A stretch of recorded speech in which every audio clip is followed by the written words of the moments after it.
دوستای عزیز و مهربونم، سحر هستم، راوی کانال داستان‌های عاشقانه با سحر. ممنون میشم با سابسکرایب کردن و به اشتراک گذاشتن ویدیوها به ما انرژی بدید. خانم بزرگ بادی به غبغب انداخت. من زیبا رو فرستادم سمت سیاوش. اونم درست وقتی که شماها خوش و خورم دنبال جور کردن سروسات عروسی بودید. پس اسم اون عجوز صنم نبود و زیبا بود. زیر لب گفتم محاله سیاوش این کارو کنه.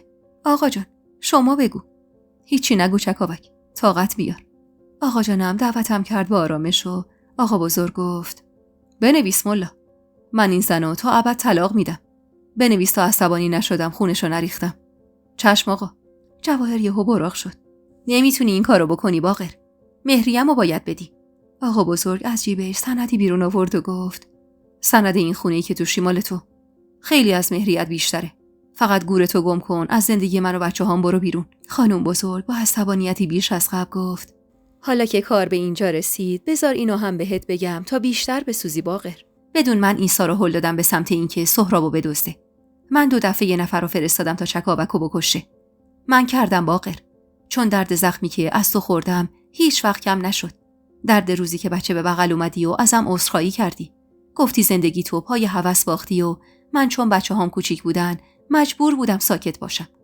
ریشه این کینه خیلی قوی تر از اون چیزیه که تو فکرشو میکنی باقر. و تا روزی که بمیرم این کینه باقی میمونه. آقا بزرگ با چشمای خونبار نگاش کرد. من خودم میدونستم همه این کارا کار توئه. فقط نمیتونستم ثابت کنم. ملا شروع به خوندن کرد و جواهر در حضور بچه‌هاش طلاق داده شد. اما بعد از طلاق به ثانیه نکشید که یه پاسبون از پشت در وارد مهمون خونه شد و رو کرد به باقر خان ما همه حرفاشون رو شنیدیم. اجازه میدید ببریمشون؟ آقا بزرگ لبخند پیروزمندانه‌ای زد. معلومه. این زن دیگه با من هیچ نسبتی نداره. هر جا خواستید ببریدش. و از جا بلند شد. خانم بزرگ که اوضاع رو دید اونقدر پسه شروع کرد به ننه من غریبم بازی و دست گذاشته بود روی قلبش و چنان ناله می‌کرد که انگار همین الانه که میخواد بیفته و بمیره. آقا بزرگ اما بی تفاوت از جاش بلند شد. فیروزه اومد افتاد به پای آقا بزرگ و دستشو گرفته بود و میگفت آقا جون چی کار میکنید؟ خانم بزرگو ببرن. تو رو خدا رحم کنید. زنتونه. مادر ماست. سن و سالی ازش گذشته. به خدا آبرومون میره. گناه داره. بس کن دخترم. مگه نمیبینی چطور با افتخار به کاراش اعتراف کرد؟ این زن اونقدر قسی القلبه که وقتی عیسی افتاد زندون با اینکه پسر خودش بود حاضر نشد به خاطرش بره و حقیقتو بگه تا پسرش آزاد بشه. رسولم از اون ور دست و پا میزد تا بتونه مادرش رو از دست پاسبونا نجات بده. اما همه اینا بی ثمر بود. پاسبون به دست جواهر دستبند زد و اون زن بعد از چندین دهه که تاز بودن و ظلم کردن به پدرم و حالا هم به ما بالاخره زمین زده شد. اما به چه قیمتی؟ تمام خانواده از هم باشیده بود و زندگی من بیچاره هم از بین رفته بود. بعد از رفتن جواهر بچه‌هاش دنبال پاسبون رفتن تا براش کاری بکنن. آقا جانم هم زیر بغل منو گرفت تا برای همیشه از اون خونه منحوس خارج بشیم. همه خونشون به جوش اومده بود و من بیشتر از همه. چیزی که ته خیالاتم دلم میخواست دروغ باشه راست از آب در اومده بود. سیاوش قبل از این ماجراها اون زنی که رو میشناخت. بیشتر از همیشه از خودم بدم میومد. رفتم توی اتاقم. هرچی شکستنی دیدم برداشتم و از پنجره پرت کردم پایین. من چی کم داشتم؟ یاد اون همه ابراز علاقه سیاوش به خودم افتادم و حالم از خودم به هم خورد. چقدر احمق بودم که به حرفش اعتماد کردم و خیال کردم داره به هم راست میگه و واقعا عاشقم شده. آقا جانم اومد آخرین گلدونو از دستم گرفت و گفت بس کن چکاوک. خودتو از بین بردی بابا جان. هنوز سیاوش پیداش نشده. بذار بیا توضیح بده. بعد دروغ میگه بهم. همونطوری که این مدت دروغ گفت. اون زنی که رو آورد صاف گذاشت ور دل من. دستمو جلوی صورتم گرفتم و شروع کردم اشک ریختن. روی زمین نشسته بودم و زجه میزدم. از عشق و علاقه دیوانه‌واری که نسبت به سیاوش تو دلم داشتم. از عشقی که فکر میکردم اون به من داره. از بچه‌ای که تو شکمم بود و نمیدونستم چطور میشه. اصلا قراره چطور تنها بزرگش کنم. فریاد زدم و گفتم از خودم بدم میاد آقا جان. بدم میاد. آقا جان نشست کنارم. بغلم کرد و زیر گوشم زمزمه کرد آروم باش دخترم. سیاوش رو از زیر سنگم باشه برات پیدا میکنم. باید بیا حرفاشو بزنه. اگه قانع نشدی، اگه مقصر بود، کاری میکنم دلت خنک بشه. خوبه؟ من ازش پرسیدم آقا جان. بهش گفتم راستشو بگو. گفتم هرچی بگی بینمون میمونه. اما نگفت. گفت کردم. ولی به تو مربوط نیست. من خودم ته این ماجرا رو در میارم چکاوک جان. تا اون موقع اصلا به سیاوش فکر نکن. یعنی سعی کن فکر نکنی. فقط به فکر خودت باش. شدی پوست رو استخون. اینا رو گفت و بلندم کرد و برد بیرون. و یه نفر رو صدا کرد تا اتاقو جمع و جور کنه. تو بغل آقا جان گریه کردم و اشک ریختم و به حال بدم زار زدم. چی فکر می‌کردم و چی شده بود؟ اون زندگی عاشقانه‌ای که تو رویاهام بود به کجا ختم شده بود؟ گریه‌هام که تموم شد آقا جان به حرف اومد. گریه‌هاتو خوب کردی؟ سبک شدی؟ سرمو به علامت مثبت تکون دادم. حالا وقتشه بگردی دنبال شوهرت. نه اینکه بشینی اینجا و زانوی غم بغل بگیری. شوهرم آقا جان. اون دیگه شوهر من نیست. بالا بری پایین بیای سیاوش باید پیدا بشه. نمیتونی تا آخر عمر با یه تهمتی که جواهر به شوهرت زده ازش فاصله بگیری. نمیشه این بچه از پدرش دور باشه. نمیتونی یه بچه رو تنها بزرگ کنی. هرچی جواهر گفته بود درست بود. این یکی چرا نباشه آقا جان؟ ها، چون سیاوش همچین آدمی نیست. جملش با چنان اطمینانی ادا شد که ته دلم روزنه ی امیدی جوونه زد و پرسیدم پس چرا خانواده‌اش از هم پاشیده؟ واسه چی نیومدن دنبالم ببینن 3 هفته از کجا رفتم؟ همه اینا رو میفهمیم دخترم. فقط عاقل باش و احساسی تصمیم نگیر. اون بچه رو هم بردار بیار اینجا. سیاوش هر جا باشه دنبال اون بچه میاد. باشه، ولی من ابدا نگهش نمیدارم. خیلی خوب. بگو طلعت هم برگرده خودش حواسش به بچه باشه. گفتم راستی آقا جان، خبر نداری چی سرشون اومد؟ مرمر دخترش پیدا شد یا نه؟ نه، تا اونجایی که خبر دارم مرمر انگار آب شده رفته زیر زمین. سالار خان و مجید در به در دنبالشن. اما نیست که نیست. گفتم آقا جان، شاید اگر منم جای طلعت بودم همین کارو واسه بچم میکردم. نمیدونم. شاید منم اگه جای اون بودم همین کارو رو میکردم که اون کرد. پس یعنی بگم بیاد؟ آره دیگه. گفتم که بگو بیاد. نذاریم آخر عمری تنها بمونه. بلند شدم رفتم به منوچهر گفتم بره دنبال طلعت و خودم به اتاقم برگشتم. آقا بزرگ که عمارتش رو به جواهر داده بود داشت اسباب و اساسیش رو میکشید به عمارت ما. طلعت هم که داشت میومد به خونه و پسرا هم که برگشته بودن. خونه حسابی پر از سر و صدا و شلوغی میشد و اگه ماجرای خودم و سیاوش نبود چقدر همه چیز ایدئال به نظر میرسید. تا زمانی که طلعت به عمارتمون نقل مکان کنه 1-2 روزی طول کشید. بچه توی بغلش بود و با هم می اومدن. با دیدن اون بچه پشتم به عرق نشست. فکر نارویی که سیاوش بهم زده بود تن و بدنمو به لرزه مینداخت. طلعت به محض ورود خجالت زده دم در ایستاد. به استقبالش رفتم و گفتم خوش اومدی طلعت. بیا تو. سلام خانم جان. خوبید؟ خوب میشم.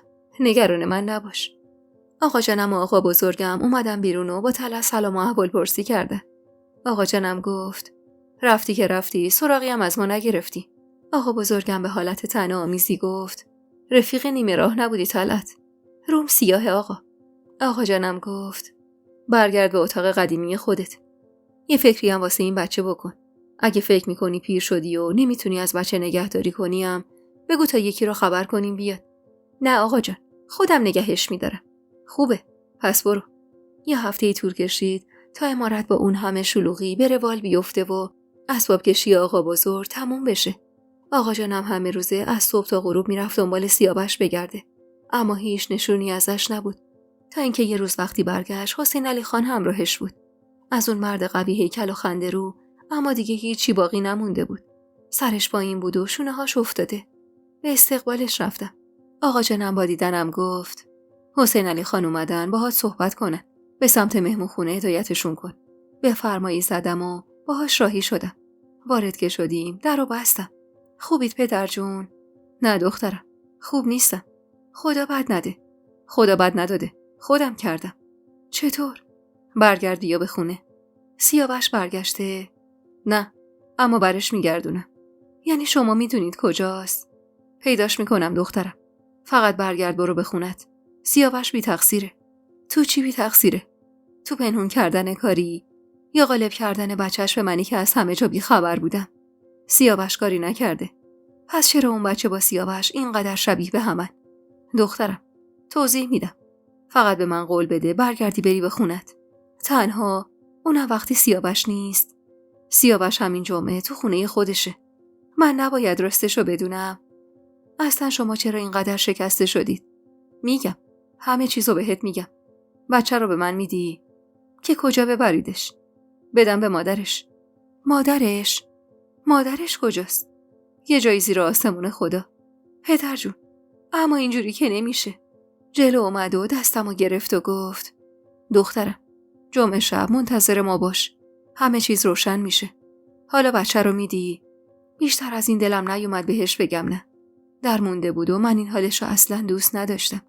طلعتو صدا کردم و بچه رو آورد. اول کمی نگاش کرد. خیره مونده بود به صورت بچه که آقا جانم صداش کرد و به خودش اومد. چرا ماتت برده مرد حسابی؟ هیچی. من جمعه با سیاوش میام خونه باغ. طلعتو فرستادم تا وسایل بچه رو تو ساک بریزه و اونو هم بده دست حسین علی خان. دقایقی بعد حسین علی خان ساک به دست و بچه به بغل از عمارتمون رفت. بعد از رفتنش اما دلم شد سیر و سرکه. با اخلاقای سیاوش آشنا بودم و با اون حرفی که بینمون رد و بدل شده بود محال میدیدم بیاد خونه. اما طبق قرارمون جمعه صبح همراه منوچه راهی خونه باغ شدم. آقا جانم و آقا بزرگ قرار بود شب بیان. خونه رو به کمک منوچهر آب و جارو کردیم و منوچهر کمک کرد تا چوبای خشک و برگا رو از توی حیاط جمع کنیم. از شالی کوبی سر و صدای کارگرا می اومد و من دلم بدجوری تنگ قدیما بود. تنگ روزایی که بعد از عروسی با سیاوش اینجا گذرونده بودیم. آهی کشیدم و از منوچهر پرسیدم داداش، کی مسئولیت شالی کوبی رو به عهده داره؟ یونس خان. مثل این که برگشته و دیگه نمیخواد بره جنوب. پس لابد اونم متوجه اوضاع به هم ریخته خونه شده که کارشو ول کرده و اومده. ببین یه دختر نیم وجبی چطور کل خانواده حسین علی خان رو به هم ریخت، چطور پخش و پلاشون کرد. با این حرفم یهو منوچهر صداش بالا رفت. اگه بچه از سیاوش باشه خونشو همین وسط میریزم. دستشو گرفتم و به چشماش زل زدم. الهی قربون قد و بالات برم. سالها بود که دلم میخواست همچین برادری بودی برام. ولی الان وقتی این کارا نیست. صبر کن و اجازه بده آقا جان و آقا بزرگ هر کاری که میدونن لازمه انجام بدن. منوچهر رو با آرامش دعوت کردم، اما خودم تو دلم غوغا به پا بود. با نزدیک شدم به اذان مغرب سر و کله آقا و آقا بزرگ پیدا شد. هدایتشون کردم برن توی مهمون خونه بشینن. از آن تموم نشده بود که مونس خانم و حسین علی خان سرفکنده بدون سیاوش قدم به خونمون گذاشتن. حتی یونس هم اومده بود. تعارفشون کردم داخل و براشون چای آوردم که آقا جانم گفت پس کو سیاوش خان؟ حسین علی خان سرشو پایین انداخت. نیومد سهراب. مونس خانم به گریه افتاد و یونس نفس پر از خشمشو بیرون داد که من طاقت نیاوردم و گفتم بچه رو دادید بهش؟ بچه مال سنم بود، باید بهش میرسید. سنم؟ مونس خانم گفت آره دخترم. سنم گفت سیاوش بچه رو دزدیده ازش. اومد داد و بیداد رو انداخت. آبرومونو تو کل محل برده بود. اینا رو گفت و دستشو به سینش فشار داد. تمام همسایه ها ریختن تو خونمون. آبروی چندین و چند سالمون رفت. حسین علی خانم گفت همه جا رو دنبال بچه گشتیم نبود. تو هم که رفته بودی روستا. اما حسین علی خان چون حال مساعدی نداشت دیگه نتونست ادامه بده و یونس به جاش ادامه داد. سیاوش به دلایلی که برای همه ما نامعلومه از اینجا دست کشیده و توی یه کلبه کنار دریا زندگی میکنه. روزا با یه قایق چوبی میره به دریا و شبا دوباره برمیگرده کلبه. اول رفتیم با زبون خوش بیاریمش اما نیومد. بعد آقا جون رفت دنبالش. اما به خاطر اینکه تحت فشار قرارش داده بودیم یه روز تموم توی قایق روی دریا سرگردون شد. اما حاضر نشد بیاد. آقا جانم گفت مگه میشه؟ حسین علی تو باید بدونی ماجرا از چه قراره. یهو بیدلی رفته وسط دریا همینجوری الکی. آقا بزرگم گفت بچه یه سیاوش بود. مگه نه حسین؟ حسین علی خان اما همونطور که سرش با این بود سکوت پیشه کرده بود که مونس خانم با گریه به حرف اومد. به خدا افترا بستم باقر خان. آخه سیاوش رو من شیرش دادم. بچه‌ای که شیر پاک خورده است هیچ وقت خلاف نمی‌کنه. اون دختر تو عده شوهرش بود وقتی پا به خونه ما میذاشت. سرم داغ کرد. مگه میشد هنوز ندونن که اون سنم نیست؟ یهو یادم اومد که حسین علی خان اولین کسی بود که دست سنمو گرفت و به خونه آورد. به اعصابم مسلط شدم و گفتم پدر جان اولین بار سنمو کجا دیدید و آوردیدش به خونه؟ حسین علی خان سر بالا کرد و به چشمام خیره شد. چطور دخترم؟ از کجا آوردیدش؟ از خونه مادر شوهرش بیرونش کرده بودن. شما کجا دیدینش پدر جون؟ خب اول تو خونه پدر شوهرش دیدمش. بعدش پدر جون یه چیزی رو به من نمیگید. بین شما و سیاوش چه رازی هست که فاش نمی‌کنید؟ رازی نیست دخترم. فقط یه دختر یتیم بیچاره بود که آوردیم تا زیر بالا پرمون بگیریمش. آقا بزرگ و آقا جانم اما به دلایل نامعلومی سکوت کرده بودن و ماجرای قلابی بودن صنمو لو نمیدادن و این نشون میداد هر ستای ما به یه چیز مشترک شک کرده بودیم. چیزی که نمیدونستم چقدر ممکنه حقیقت داشته باشه. چیزی که یه سرش حسین علی خان بود. مونس خانم گفت دخترم خواهش میکنم برگرد بیا به خونه. از وقتی فهمیدم شریف مسمومت کرده تا بچه اولتو از دست بدی دارم دیوونه میشم. گل دست خاتونم حال خوشی نداره. میگه سالها مار تو آستین پرورش میدادیم. یونس گفت سهراب خان اگه اجازه بدید ما زن داداشو میبریم به خونه. حرف یونس تموم نشده آقا جانم سینه سپر کرد. امکان نداره. من همچین اجازه‌ای نمیدم. باید اول ماجرای اون دختر مشخص بشه. حسین علی خان مستصل نگاهی به آقا جانم کرد. با اون چی کار داری سهراب؟ یه جایی تو همین شهر داره با بچهش زندگیشو میکنه. این بار آقا بزرگ به حرف اومد. به هر حال کم حرفی نیست حسین. نمیخوای این همه حرف و حدیث از اسم پسرت پاک بشه؟ آخه چطور ممکنه حسین علی؟ مونس خانم که همینطور ریز ریز اشک میریخت دوباره شروع کرد به زمزمه کردن این که به خدا که سیاوش هم پاکه. این حرفایی که براش در آوردن همه دروغه. وصله یه ناجوره. آقا جانم گفت به هر حال حرف من همونه. سیاوش خودش باید بیاد دنبال زنش ببرتش. اینو از طرف من بهش بگید. و اینطور شد که خانواده سیاوش دست از پا درازتر و ما هم بدتر از اونا به خونه هامون برگشتیم. در حالی که من به شدت نگران سیاوش بودم. منی که فکر می‌کردم سیاوش داره با بچه‌ش و اون زنی که یه عجوزه یه جایی زندگی میکنه. در حالی که اون خودشو توی یه کلبه حصر کرده بود. حالا که اینطور بود باید به خاطر بچه توی شکمم کاری میکردم. از فردای اون روز آقا جانم مسئول فهمیدن رابطه بین زیبا و اهالی خونه حسین علی خان شد و منم با سردار به دنبال سیاوش راهی دریا شدم. سردار نشونیشو از یونس گرفته بود ولی هرچی منتظر شدیم از دریا نیومد. دیگه از انتظار خسته شده بودم. واسه همینم سردار دستمو گرفت و به زور برگشتیم خونه. یه حسی به هم میگفت منو دیده و خودشو نشون نداده. چی به حالش اومده بود؟ چی فهمیده بود؟ چه رازی توی دلش بود که اینجوری خودشو غریبه گور کرده و هر چیزی که تا اون روز براش زحمت کشیده بود و رها کرده بود. 1 ماه گذشت تا آقا جانم تونست اطلاعاتی از زیبا کسب کنه. یه شب آقا بزرگ تو حیاط نشستن و منم صدا کردن. منی که حالا 4 ماه هم بود و شکمم کم کم داشت جلو می اومد. کنارشون که نشستم آقا جانم گفت من یه چیزایی از زیبا فهمیدم. فکر کنم بتونم بگم برای چی سیاوش خودشو توی دریا گم و گور کرده. آقا بزرگ گفت حتی منم بارها و بارها کسی رو فرستادم پیش. اما میگفتن همه روزه از دریا نمیاد. گاهی میره و چند روز اونجا میمونه. گفتم شما چی فهمیدید آقا جان؟ این دختر قطعاً صنم نیست. صنم واقعی دوباره شوهر کرده. این دختر زیباست. توی فاحشه خونه کار میکرد. به اسم خونه صبر کن اسمشو بلد بودم. به سختی لبامو اصلا باز کردم. خونه زیور خانوم. آره خودشه. اونجا کار میکرد. اونقدر در آوردن اطلاعات از کسایی که اونجا کار میکردن سخت بود که تمام وقت و انرژیمو گرفت. این زیبا خانوم یه روز میاد شالیکوبی میگه بهم کار بدید. کارو بهش میدن اما یه شب که دستگاه خراب میشه و سیاوش تو شالیکوبی میمونه میبینه این دختره هم اونجاست. حالا اینجا یه ماجرا جالب میشه. ظاهرا حسین علی خانم اونجا بوده. سیاوش میبینه این دختره داره حرفای نامربوط میزنه و پیشنهاد میده که سیغش بشه و در عوض جای خواب بهش بدن دکش میکنه بره. حتی اخراجش میکنه. آقا بزرگ اومد میونه کلمه آقا جانم و گفت لابد این وسط هاشم میفته و میمیره. بله آقا بزرگ.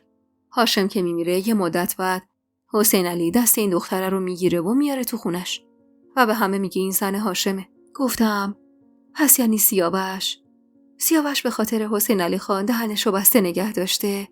اون رازدار پدرش مونده. بله بابا جان. اما چیزی که من مطمئنم اینه که سیاوش بعد از اخراج زیبا اونو هرگز ندیده. پس یه احتمال میمونه. آقا بزرگ گفت با اون حال و روز غریبی که به سر حسین علی اومده، معلومه که زیبا زن صیغه‌ای اون بوده که لابد چون آبستن شده از ترس و آبرو آوردتش توی خونه تا دهنش بسته بمونه و از خوش روزگار هاشم همون موقع میفته میمیره. حسین علی خانم فرصت و غنیمت میشموره و دختره رو برمیداره به اسم زن هاشم میاره تو اون خونه. گفتم به خاطر همینم اون روز من میگفت عروس این خونه است. پس زن حسین علی خان بوده. حالا با عقلم بهتر جور در میاد. اون همه ذوق حسین علی خان واسه دیدنش. این که قدغن کرده بود کسی واسه خانواده هاشم خبر ببره که عروسشون آبستنه. اون حقوقی که دولا پهنا بهش میداد. اون همه تلاشی که واسه آوردنش به اون خونه میکرد. آقا بزرگ گفت ببینین مردکی که اینقدر روش حساب باز کرده بودیم چقدر رند بود که حاضر نشد حداقل به خاطر زندگی پسرش که تازه داماد بود لو بده که چه گندکاری بالا آورده. آقا جانم سر تأسفی تکون داد. چون اون وقت مونس و خاتون و بچه‌هاشو از دست میده. دستمو مشت کردم و با حرص گفتم اون وقت من همه چیزمو از دست بدم اشکالی نداره. آقا بزرگ گفت به نظر من وقتشه که چکاوک بره دنبال سیاوش. رفتم آقا بزرگ، اما از دریا نیومد که ببینمش. شایدم بود و گوشه‌ای مخفی شده بود، نمیدونم. شاید بفهمه بچه‌ای تو راه داری بیاد، اما من ازش خیلی دلگیرم. به خاطر آبروی پدرش هرچی دلش میخواست اون شب بهم گفت. آقا جانم گفت سیاوش فقط خواسته از مادر و خانواده‌اش حفاظت کنه. درکش کن آقا جان. تو بد مخمسه‌ای گیر افتاده بوده. فعلا نمیتونم آقا جان. اینو از من نخواید. منم کم تو این مدت سختی نکشیدم. اما اون چی کار کرد؟ به راحتی ولم کرد و رفت. آقا بزرگم گفت دختر این چیزای ناموسی رو شوخی نگیر.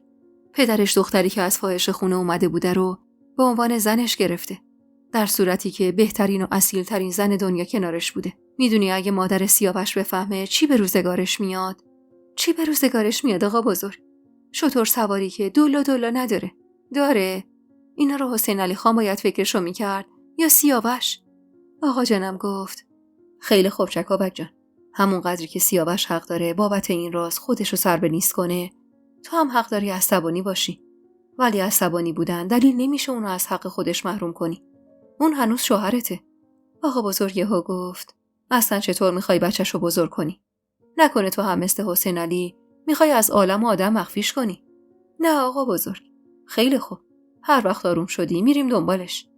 بعد از تموم شدن این صحبت‌ها برگشتم به اتاق خودم تا سخت‌ترین روزای عمرمو سپری کنم.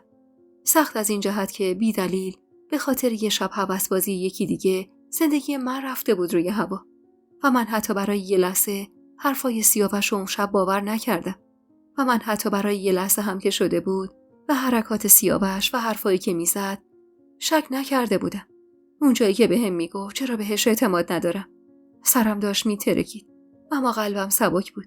من دیگه احساس احمق بودن نمی‌کردم.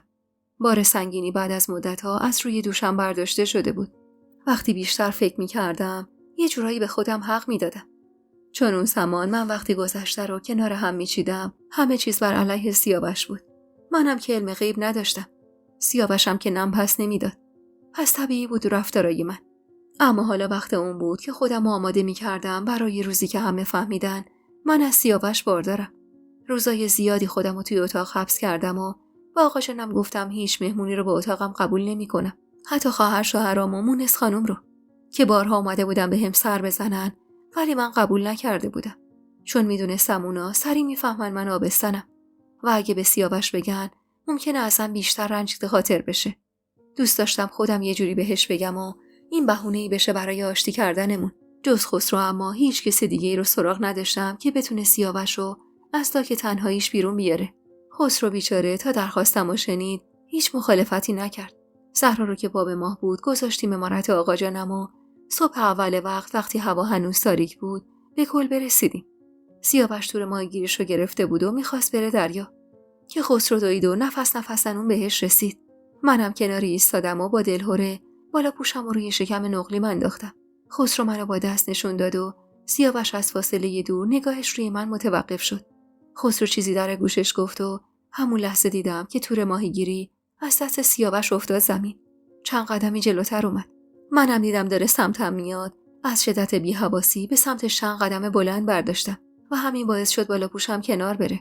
بغض داشت به گلوم چنگ مینداخت. هم شاد بودم، هم دلخور، هم ناراحت. تا به هم رسیدیم چشمش رو روی شکمم انداخت و با احساستر از همیشه اسممو صدا کرد. واسه یه لحظه تموم کدورت و ناراحتی‌ها از دلم پر کشید و رفت. چشممو بستم و گفتم جانم، چرا اومدی؟ من همه چیزو فهمیدم. فقط ای کاش از اول خودت به هم میگفتی. چکاوک، جانم، داغونم. منم همینطور. چرا نیومدی دنبالم؟ چون نمیتونستم بهت دروغ بگم. راست گفتنم زندگی خانواده‌مو از هم میپاشون. پس زندگی خودمون چی؟ سرشو انداخت پایین که ادامه دادم. سیاوش، من به کسی نمیگم. تو رو خدا از این کلبه دست بردار و بیا بیرون. اینجا دور از همه، روزا توی دریا سرگردون، جای تو نیست. این زندگی مناسب تو نیست. کجا بیام؟ بیا بریم خونمون. اگه بیام تو هم میای. معلومه که میام. من میخوام بالای سر بچمون بابا باشه. چشماش پر از اشک شد و نگاه خسته‌اش رنگ مهربونی گرفت. چکاوک، منو ببخش. مادرم اگه میفهمید از بین میرفت. کل خانواده‌ام از هم میپاشید. آبروی خواهرام میرفت. چشممو روی هم فشار دادم تا یه وقت حرف نابجایی نزنم و انگار دوباره دیدنش دردامو از بین برده بود. فراموشم شده بود چی کشیدم. خسرو نزدیکمون شد. باشه ناقجان، برو وسایلتو جمع کن. باید بریم خونه. سیاوش لبخند کمرنگ و بیجونی زد. بچه تو به دنیا اومد؟ نه، اما نزدیکه. تو رو خدا سیاوش، این حرفا رو بذار واسه وقتی که رسیدیم. الان فقط بریم خونه. من دیگه نمیتونم اینجا رو تحمل کنم. از بوی دریا حالم داره بد میشه. باشه. همین الان میرم و از سایه برمیگردم. دوی سمت تورش و اونو برگردون به کلبه. و بعدش هم با ما همراه شد و گفت حیف شد. امروز روز خوبی واسه صید بود. خسرو به شوخی گفت از بس ماهی خوردی قیافت زار شده. بریم خونه کت کبابی، ترش کبابی چیزی بخوری، یکم جون بگیری. محسون گفت دلم برای دستپخته یه بنده خدایی عجیب تنگ شده. هیچی نگفتم تا برسیم خونه باغ. خسرو میونه راه از ما جدا شد و رفت خونه آقا جانم. ما همراهی خونمون شدیم. وارد که شدیم تا در ساختمونو بست، اومد نزدیکتر و دستشو به شکمم رسون و لبش روی لبم گذاشت. دستشو دورم حلقه کرد و بوسه بارونم کرد.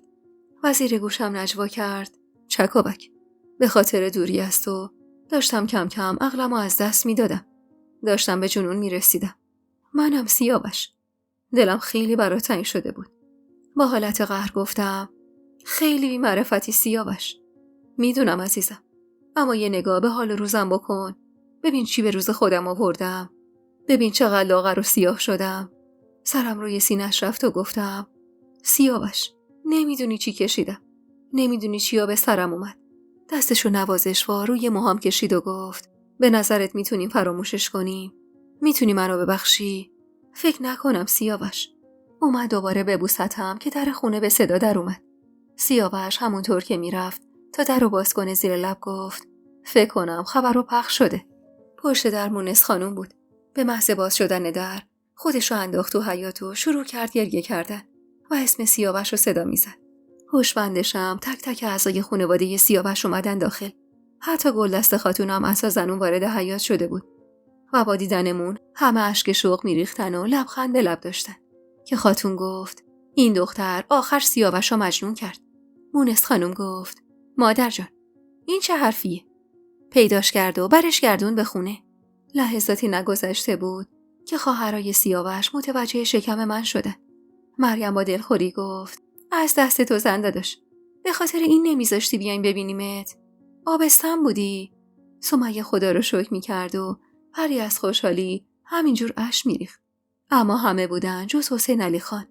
ازش دلگیر بودم که با خودخواهی خودش راضی به هم خوردن زندگی من و پسرش شده بود و تا آخرین لحظه هم حاضر نشده بود راستشو بگه. ولی بازم تا به سیاوش نگاه میکردم نمیدونم چرا یادم میرفت. اصلا مگه دنیا چند روز بود و آدمیزاد چقدر قرار بود بچسبه به این دنیا که بخواد تازه با بغض و کینه روزاشو سر کنه. اونم وقتی که همه آدم بدای زندگی ما یه جورایی داشتن تاوان کاراشونو پس میدادن. اعضای خانواده رو دعوت کردیم داخل خونه و مرد و سیاوش رو بردن حموم عمومی تا سر و صورتش رو اصلاح کنه، چون ریشاش اونقدر بلند شده بود و ژولیده که تا روی سینش میرسید. زنها هم موندن تو خونه و دوباره همه جا پر از صدای خنده و سرور شد. بالاخره آخر شب رسید و همه رفته بودن خونه هاشون و من و سیاوش توی اتاق تنها بودیم که گفتم سیاوش جانم. شریفه داشت دوباره مجنونم میکرد. ماجراشو شنیدی؟ یه چیزایی شنیدم. تازه شنیدم بچه‌ش هم مرده. درسته؟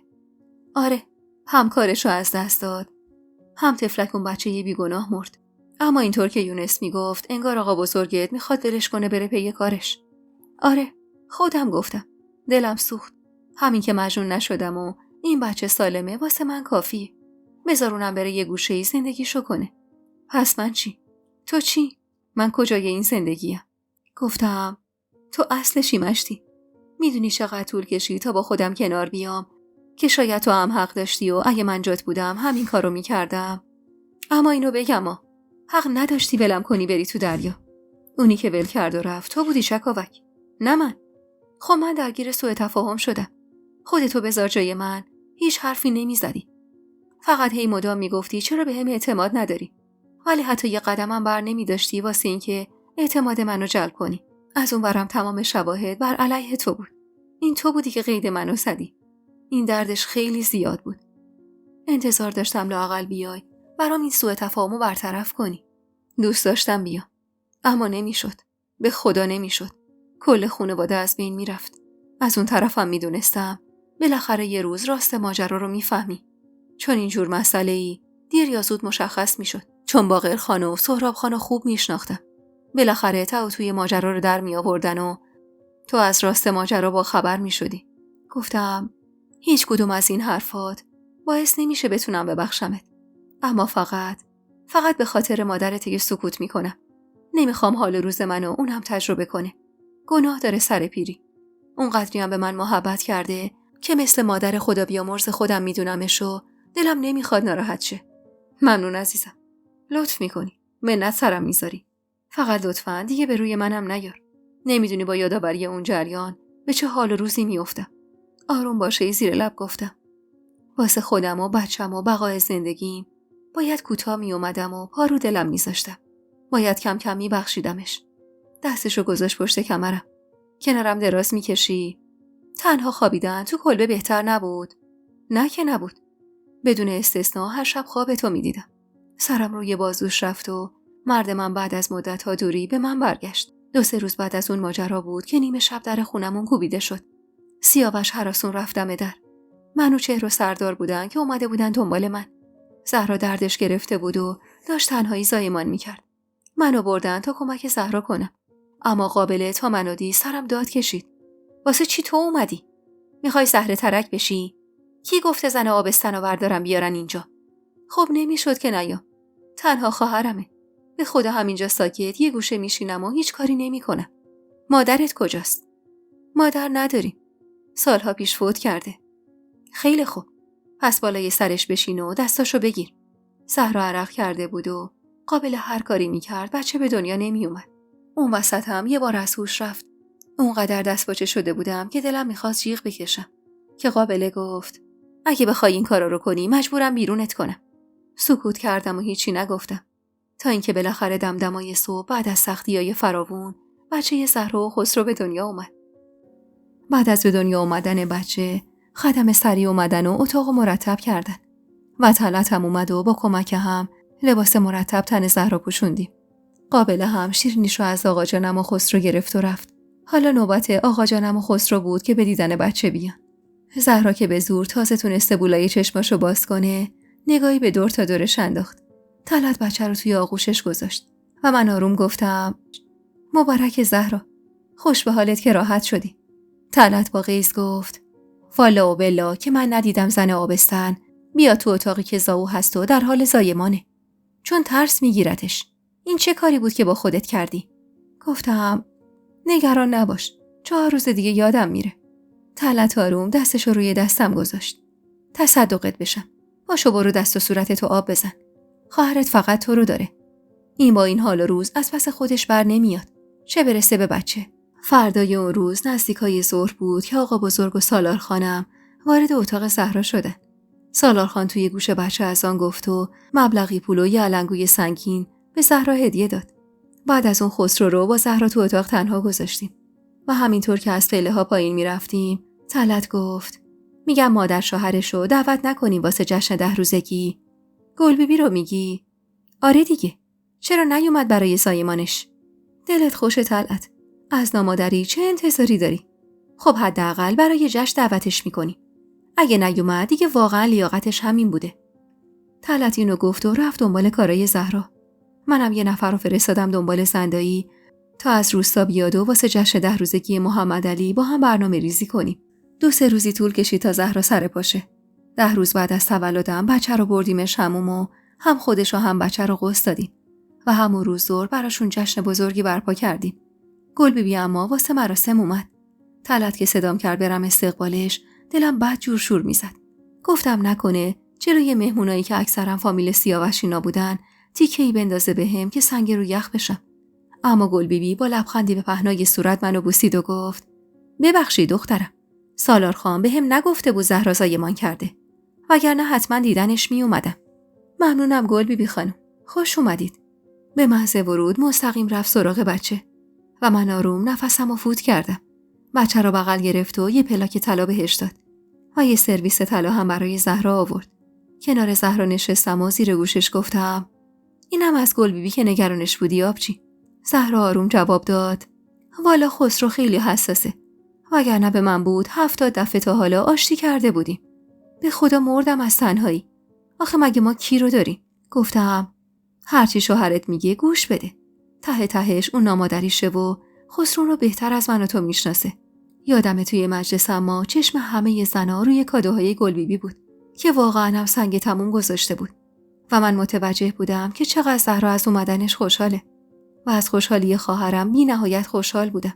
جشن 10 روزگیم با ساز و آواز و کادوهای مختلفی که به بچه دادن تموم شد و رفت. زهرا هم وسایلش رو جمع کرد تا برگرده خونشون. موقع خداحافظی گوشواره مادرمو از گوشم بیرون کشیدم و گذاشتم جلوی زهرا و همینطور که بغضم و فرو میخوردم گفتم این از طرف مادر برای شبیه ترین بچه به زبیده خانم. با بغض بچه رو بغل خسرو داد. گوشواره رو گرفت و گفت ولی این واسه توه. تو دختر بزرگ خانواده‌ای. نه جونم. مهم اینه که اولین نوه رو تو به دنیا آوردی و این باید واسه تو باشه. یه یادگاری از طرف مادرمون. یه بسته پول تا نخورده هم که سیاوش بهم داده بود کنارش گذاشتم. اینم از طرف من و سیاوشه. ناقابله. زهرا صورتمو بوسید و بعد از کلی تشکر با خسرو و پسرشون راهی خونشون شدن. نمیدونم از پیدا شدن سیاوش بود یا زمین خوردن خانم بزرگ. اما اون روزا من روی ابرا بودم. حالم حسابی خوش بود و همه اینو فهمیده بودن. بالاخره خانوادم سامون گرفته بود و هر چیزی سر جای خودش قرار داشت. منم سعی می‌کردم حواسم به همه باشه. یه شب شام سیاوش رو متقاعد کردم تا بریم خونه پدرش. زیاد دل خوشی نداشت و منم که دلیلشو میدونستم آروم بهش یادآوری کردم. سیاوش جان، این همه دوری دیگه بس نیست. مادرت گناهی نکرده. به خاطر اون بیا بریم. چشمش به اون در خوش شد. خوب میشناسمش. تازه اون سری از سمیه شنیدم که میگفت مادر بزرگتم کمی مریض احواله. میتونیم اصلا به عنوان عیادت بریم. خوبه؟ انگار با حرفام کمی نرم شده باشه گفت باشه بریم. ولی میدونم برم تو اون خونه و برگردم بیشتر اعصابم خورد میشه. میدونم قربونت برم. اما فقط یه شبه. لطفاً تحمل کن.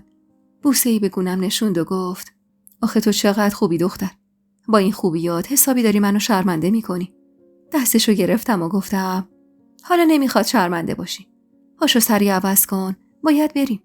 وارد خونه حسین علی خان که شدیم هیچ کسی رو ندیدیم. هر کسی تو اتاق خودش بود و خونه تو سکوت عجیبی فرو رفته بود. سیاوش آلایی گفت و مونس خانم اومد تو حیاط. تا ما رو دید چشماش رنگ شادی گرفت و دستشو برامون باز کرد. وای مادر، الهی قربونتون برم. شمایید؟ فکر کردم آقات اومده. سیاوش اخ هم کشید. مگه آقا جان خونه نیست؟ نه نیست پسرم. کجاست؟ نمیدونم والا. سر شب اومد خونه. اما بعد یه نفر اومد پیش و با هم رفتم بیرون. با سیاوش نگاه معناداری رد و بدل کردیم و من واسه این که بحث رو عوض کنم گفتم اومده بودیم برای شب نشینی. خوش اومدید مادر. گلدست خاتون یکم ناخوش شده. سیاوش گفت چرا؟ چه میدونم.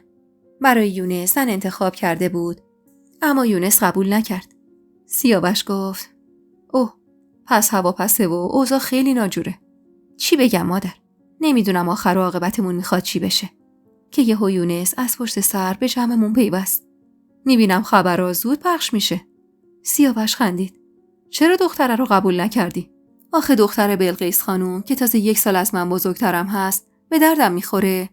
گلدست خاتون اساسنون اومد دم در و معترض گفت آخه پسر، اون اصل و نسب داره. زنت بشه تو رو بالا میکشه. یونس نفس عمیقی کشید و گفت مادر بزرگ، من نمیخوامش. این همه اصرار و بدبخت کردن من واسه چیه؟ بعدم مگه خود شما نبودید که با بزرگتر بودن زن از مرد مشکل داشتید؟ مونس خانم گفت پسرم، هیچی نگو. پیرزنه پس میفته. اون وقت جواب عمه‌هاتو نمیتونیم بدیم ما. همون لحظه گلدست خاتون گفت اصلا اگر نیایی بریم خواستگاری من میرم خونه عمت. باشه مادر بزرگ، اما اگه برید خواستگاری منم میرم تو کلبه سیاوش کنار دریا. سیاوش خندید و گفت تو رو خدا هر کاری میخوای بکنی بکن، فقط اسم اون کلبه رو جلوی من نیار. مادر بزرگ، من یه چیزی بگم که میونه رو بگیرم دعوا هم نشه. گلدست خاتون نگاهی به من کرد و با اکراه گفت اگرچه به تو همه اعتمادی نیست، ولی بگو. سیاوش گفت یه دختری هست تو شالیکوبی کار میکنه. خرج برادر یتیم و مادر مریضشو در میاره. به نظرم اون. یونس حرفشو قطع کرد و با تعجب گفت زهره رو میگی داداش؟ سیاوش به گلدست خانم چشمکی زد. میبینید چطور نشونیشو دادم شناخت؟ وای بر من. پسرم بره دختر بی کس و کار بگیره. گلدست خاتون اینو گفت و سیاوش جواب داد اگه اصبر نجابت باشه چند ساله که داره برامون کار میکنه. دختر نجیبیه. هیچ وقت هیچ چیزی پیشش ندیدیم. یونس با نیشه باز گفت الحق که دوقلوی خودمی. زن داداش، عجب شوهر باهوشی داری. مونس خانم با شوق و ذوق به یونس نگاه کرد. پس بگو این همه خوشتیپ میکنی میری شالیکوبی و میای به خاطر این زهره خانومه. خوب نبود به من نشونش بدی؟ یونس یقه پیراهنش رو صاف کرد و گفت مونس خانم، پسر شما همیشه خوشتیپه. سیاوش گفت خیلی خوب، پس برید خواستگاری و قال قضیه رو بکنید. گلدست خاتون دستاشو با آسمون گرفت و گفت ای خدا، چه گناهی کردم من آخه؟ چرا یه عروس باب میل من توی این خونه نمیاد؟ یونس آروم زمزمه کرد تو رو خدا بشینین و وایسین که الان چطور نقش بازی میکنه. حرفش تموم نشده خاتون آخی گفت و دستشو گذاشت روی قلبش و شروع کرد اشک و لابه کردن. من و مونس خانم دویدیم سمتش و یونس صدام کرد روزی چند بار همینجوری میشه. یه لیوان آبغن بدید بهش خوب میشه زن داداش. و کتشو روی دوشش مرتب کرد و از خونه بیرون رفت. سیاوش اما گفت مادر بزرگ، این یونس اگه بره بیرون دنبال زن هر جایی بگرده خوبه؟ خب چرا اذیتش میکنید؟ گلدست خاتون چشمش آروم باز کرد. رفت بیرون؟ بله رفت. حقیقتا من خبرشو دارم. هر ماه میره خرید میکنه، ناشناس میذاره دم در خونه یه دختره. خب این یعنی دوست داشتن. به دختره علاقه داره، اینطور عشقشو نشون میده. مونس خانم گفت خاتون، تو رو به هر کی میپرستید کوتاه بیاید. عروسی سیاوش که نبودید. عروسی یونس هم نمیخواید باشید. میام مونس، ولی سیاه میپوشم. سیاه خاتون؟ واقعا؟ این حق من و حسین علی. گلدست خاتون اما کوتاه بیا نبود. مگه دختر بلقیس چش بود؟ خاتون، اون دختره چشماش خوب نمیبینه. بعدش هم 1 ساله بود که یونس و سیاوش به دنیا آمدن. از همه مهمتر مهرش به دل یونس نیست. یهو گلدست خاتون برگشت سمت من. این چکاوکم که از سیاوش چند سال بزرگتر بود. اما رفتی گرفتی براش. آخم نگفتی. کلافه گفتم مادر بزرگ، من 5 سال از سیاوش کوچیکترم. به خدا راست میگم. حالا هرچی. مونس خانمون وسط گفت سیاوش جان مادر، خبر بده آخر همین هفته میریم نشون میزنیم. گلدست خاتونم زیر لب غرغر کرد ای خدا، نه مادر شوهر خوبی داشتم نه عروس خوبی. احترام کجا رفته؟ هرچی من گفتم و لگدمال کردید. سیاوش خندید و سرشو بوسید. خدا رو شکر همه ما از زندگیمون راضی هستیم. وا بده دیگه زن. گلدست خاتون یهو ته عصای چوبیشو زد به پای سیاوش. خوبه تو اگه راضی بودی چرا چند ماه خودتو توی دریا آواره کردی؟ دلیلش این بود که این مشتی خانم با من قهر کرد. گلدست خاتون نوشی کرد. والا زمان ما پدر بزرگت هر وقت از بیرون می اومد 4 ستون بدن من که هیچ. 4 ستون عمارت میلرزید. منم میرفتم یه جا قایم میشدم که دم پرش نباشم کتکم بزنه. حالا نوه اون شده این. زن قهر کرده، اینم با این همه قد و هیکل خودشو قایم کرده. ای خدا، قلبم باز داره میگیره. سیاوش با خنده زیر بغل مادر بزرگشو گرفت و اونو به سمت اتاق خوابش برد و همینطور که میخندید سر به سرش میذاشت. بلا سوخته، چه نازی میریزی واسه ما. مادر بزرگم با عصاش میکوبید به پاش. سیاوش که برگشت مونس خانم نگران نگاش کرد. میگم سیاوش مادر، نمیری دنبال پدرت؟ نیومده نگرانشم. چشم میرم. شما هوای این مادر بزرگ ما و این خانم ما رو داشته باشین. من میرم و سری میام. وارد مهمون خونه شدیم و سیاوش رفت بیرون. مونس خانم نگران به بیرون چش دوخت.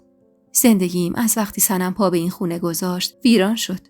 یهو قلبم شروع به تپیدن کرد و گفتم چرا مادر جون؟ پدر شوهرت عوض شد.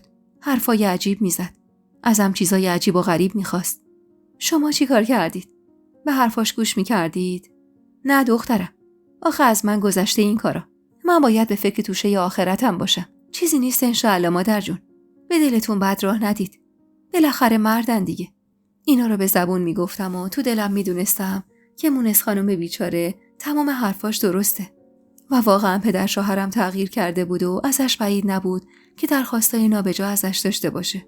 میدونی چیه چکاوک؟ گاهی میگم یه زن هیچ وقت اشتباه نمیگه. گاهی هم یاد تو میافتم که چطور سیاوشم و زود قضاوت کردی. میگم شاید اشتباه فکر میکنم و به صنم بیچاره ربطی نداره. گفتم صنم پیش بچه‌شه. ربطی به شما نداره. میدونستی پدر شوهرت خرجشو میده؟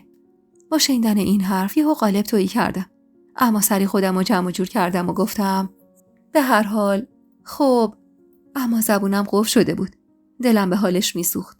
ولی سیاوش نمیخواست مادرش بفهمه. مونس خانم سکوتمو که دید گفت البته اگه بخوام منصفانه نگاه کنم کمی حق داره. آخه شوهرش تو شالیکوبی ما کشته شد. ولی آخه پولی که بهش میده اصلا رقم کمی نیست. از حقوق شوهرش خیلی بیشتره. نگرانم چکاوک جان. چشم به شکمم انداخت و گفت ببخش که تو رو با این شرایط با بازگو کردن مشکلاتم درگیر کردم. نه مادر جون، خواهش میکنم. من به سیاوش میگم با پدر جون حرف بزنه. ممنون دخترم، اما فایده نداره. حسین علی انگار طلسم شده. منو که روی سرش جا داشتم دیگه نمیبینه. بعضی وقتا نگاش میکنم میگم این بود اون مردی که به خاطرش از خونمون فرار کردم. مادر جون، میخوای چند روزی بیایید خونه ما؟ نه مادر، تو خودت بارداری و واسط سخته. میشه تو و سیاوش برگردید به این خونه؟ ما برگردیم؟ یونس خان زن بگیره چی؟ برای اونا هم جا هست. الحمدلله این عمارت اونقدری بزرگه که 10 تای شما هم توش جا میشید. اتاقای اونوری رو براشون خالی میکنم. راستش خالی بودن خونه داره مثل خوره منو میخوره. لااقل با بچه شما سرگرم میشم. تو هم باشی، زن یونس هم بیاد، خیلی خوب میشه. و بعد صداشو آورد پایین تر و ادامه داد از تو چه پنهون؟ خاتونم شده قوز بالا قوز. دائم به جونم نق میزنه. قبلا حوصله‌شو داشتم، اما الان دیگه ندارم. گفتم چشم، ببینم سیاوش چی میگه. با ذوق نگام کرد. اتاق قدیمیتونو دست نخورده گذاشتم بمونه. 2 تا اتاق دیگه هم کنارش خالی میکنیم. خوبه؟ صدای در اومد و سیاوش برگشت خونه. سوت میزد و خوشحال بود. دویدیم بیرون. مونس خانم نگران گفت رفتی پسرم؟ آره، دوست آقا جون فوت کرده، رفته بود اونجا. فردا صبح قراره دفنش کنن. کدوم دوستش؟ صابرخان قصاب. ای بابا، خدا رحمتش کنه. بریم شام بخوریم مادر. آقا جون گفت همونجا شام میخوره بعد میاد. مونس خانم رفت یه تدارک غذا و من که دیدم سیاوش خوشحاله کشیدمش کنار. واقعا گفتی سیاوش؟ راجب آقا جون؟ آره دیگه، پس کی؟ آره واقعا گفتم. چطور مگه؟ آخه مادر به پدر جون شک کرده. میگه خرج صنم و بچه‌شو داره میده. میگه عوض شده. یهو چهره سیاوش تو هم رفت و نفسی پرهرس بیرون داد. نفقه اون بچه رو باید بده. نمیشه که نده. چی بگم؟ میگه ما برگردیم اینجا. میگه بیایم پیششون. تو چی میگی عزیزم؟ موافقی؟ کمی فکر کردم و گفتم آره، حالا که دیگه خانم بزرگی نیست و خطری تهدیدمون نمیکنه، اینجا باشیم بهترم هست. مادرت میتونه مراقب من و بچه باشه. گل دست خاتونم که قابله بوده و اگه شبی نصف شبی مشکلی پیش بیاد تا قابل خودشو برسونه میتونه به دادم برسه. سیاوش دستشو گذاشت روی چشمش. باشه، هرچی رئیس بگه. خندیدم و دستشو گرفتم و کشیدم سمت ناهارخوری. نمیخواد اینقدر صبون بریزی. بیا بریم شام بخوریم. سر سفره شام بودیم که یونس رسید و صدای خنده های بیوقفه دو برادر بعد از مدت‌ها تو خونه طنین انداز شد. 1 ماه بعد با کمک یونس و بقیه اسبابمون رو دوباره کشیدیم به خونه حسین علی خان. و من که کمی سنگین شده بودم و کار کردن خونه برام سخت بود، مونس خانم همدم روزای آخر بارداریم شد. خواهر شوهرامم با سر زدنشون نمیذاشتن حوصله‌ام سر بره. ماه آخر بودم و حسابی سنگین که مونس خانم برای یونس رفت خواستگاری زهره. مادر دختره هم تا وضعیت مالی و اسم و رسم حسین علی خانو شنیده بود، بدون حرف پیش یا حتی مهریه و شیربها قبول کرده بود دخترش رو بهشون بده. 1-2 روز بعد از خواستگاریم یونس و زهره به عقد هم در اومدن و عروسی افتاد واسه بعد از زایمان من. گلدست خاتونم تو اون مدت از صبح اول وقت که بیدار میشد میومد سراغم. به زور صدا میکرد تا تو حیاط راه برم و میگفت زایمانم اینجوری راحت‌تر میشه. منم دیگه به اخلاق و تیکه‌هاش عادت کرده بودم. از وقتی هم که زهره را برای یونس سخت کرده بودن بیشتر با من هم صحبت میشد و با یونس و بقیه صحبت زیادی نمیکرد. حالا دیگه جای یونس و سیاوش و من و زهره عوض شده بود. یه روز صبح گلدست خاتون طبق معمول همیشه اومده بود دنبالم تا برم پیاده روی. اما تا شکمم دید داد کشید. آب داغ کنید. امروز میزاد. با تعجب نگاش کردم. ولی من درد ندارم. درد نداشته باشی. شکم تو ببین روی زمینه. بچه داره میاد. مونس سری بجنبید. حوله سفید و پارچه آماده کنید. آب داغ کنید. یهو توی عمارت قوقایی به پا شد.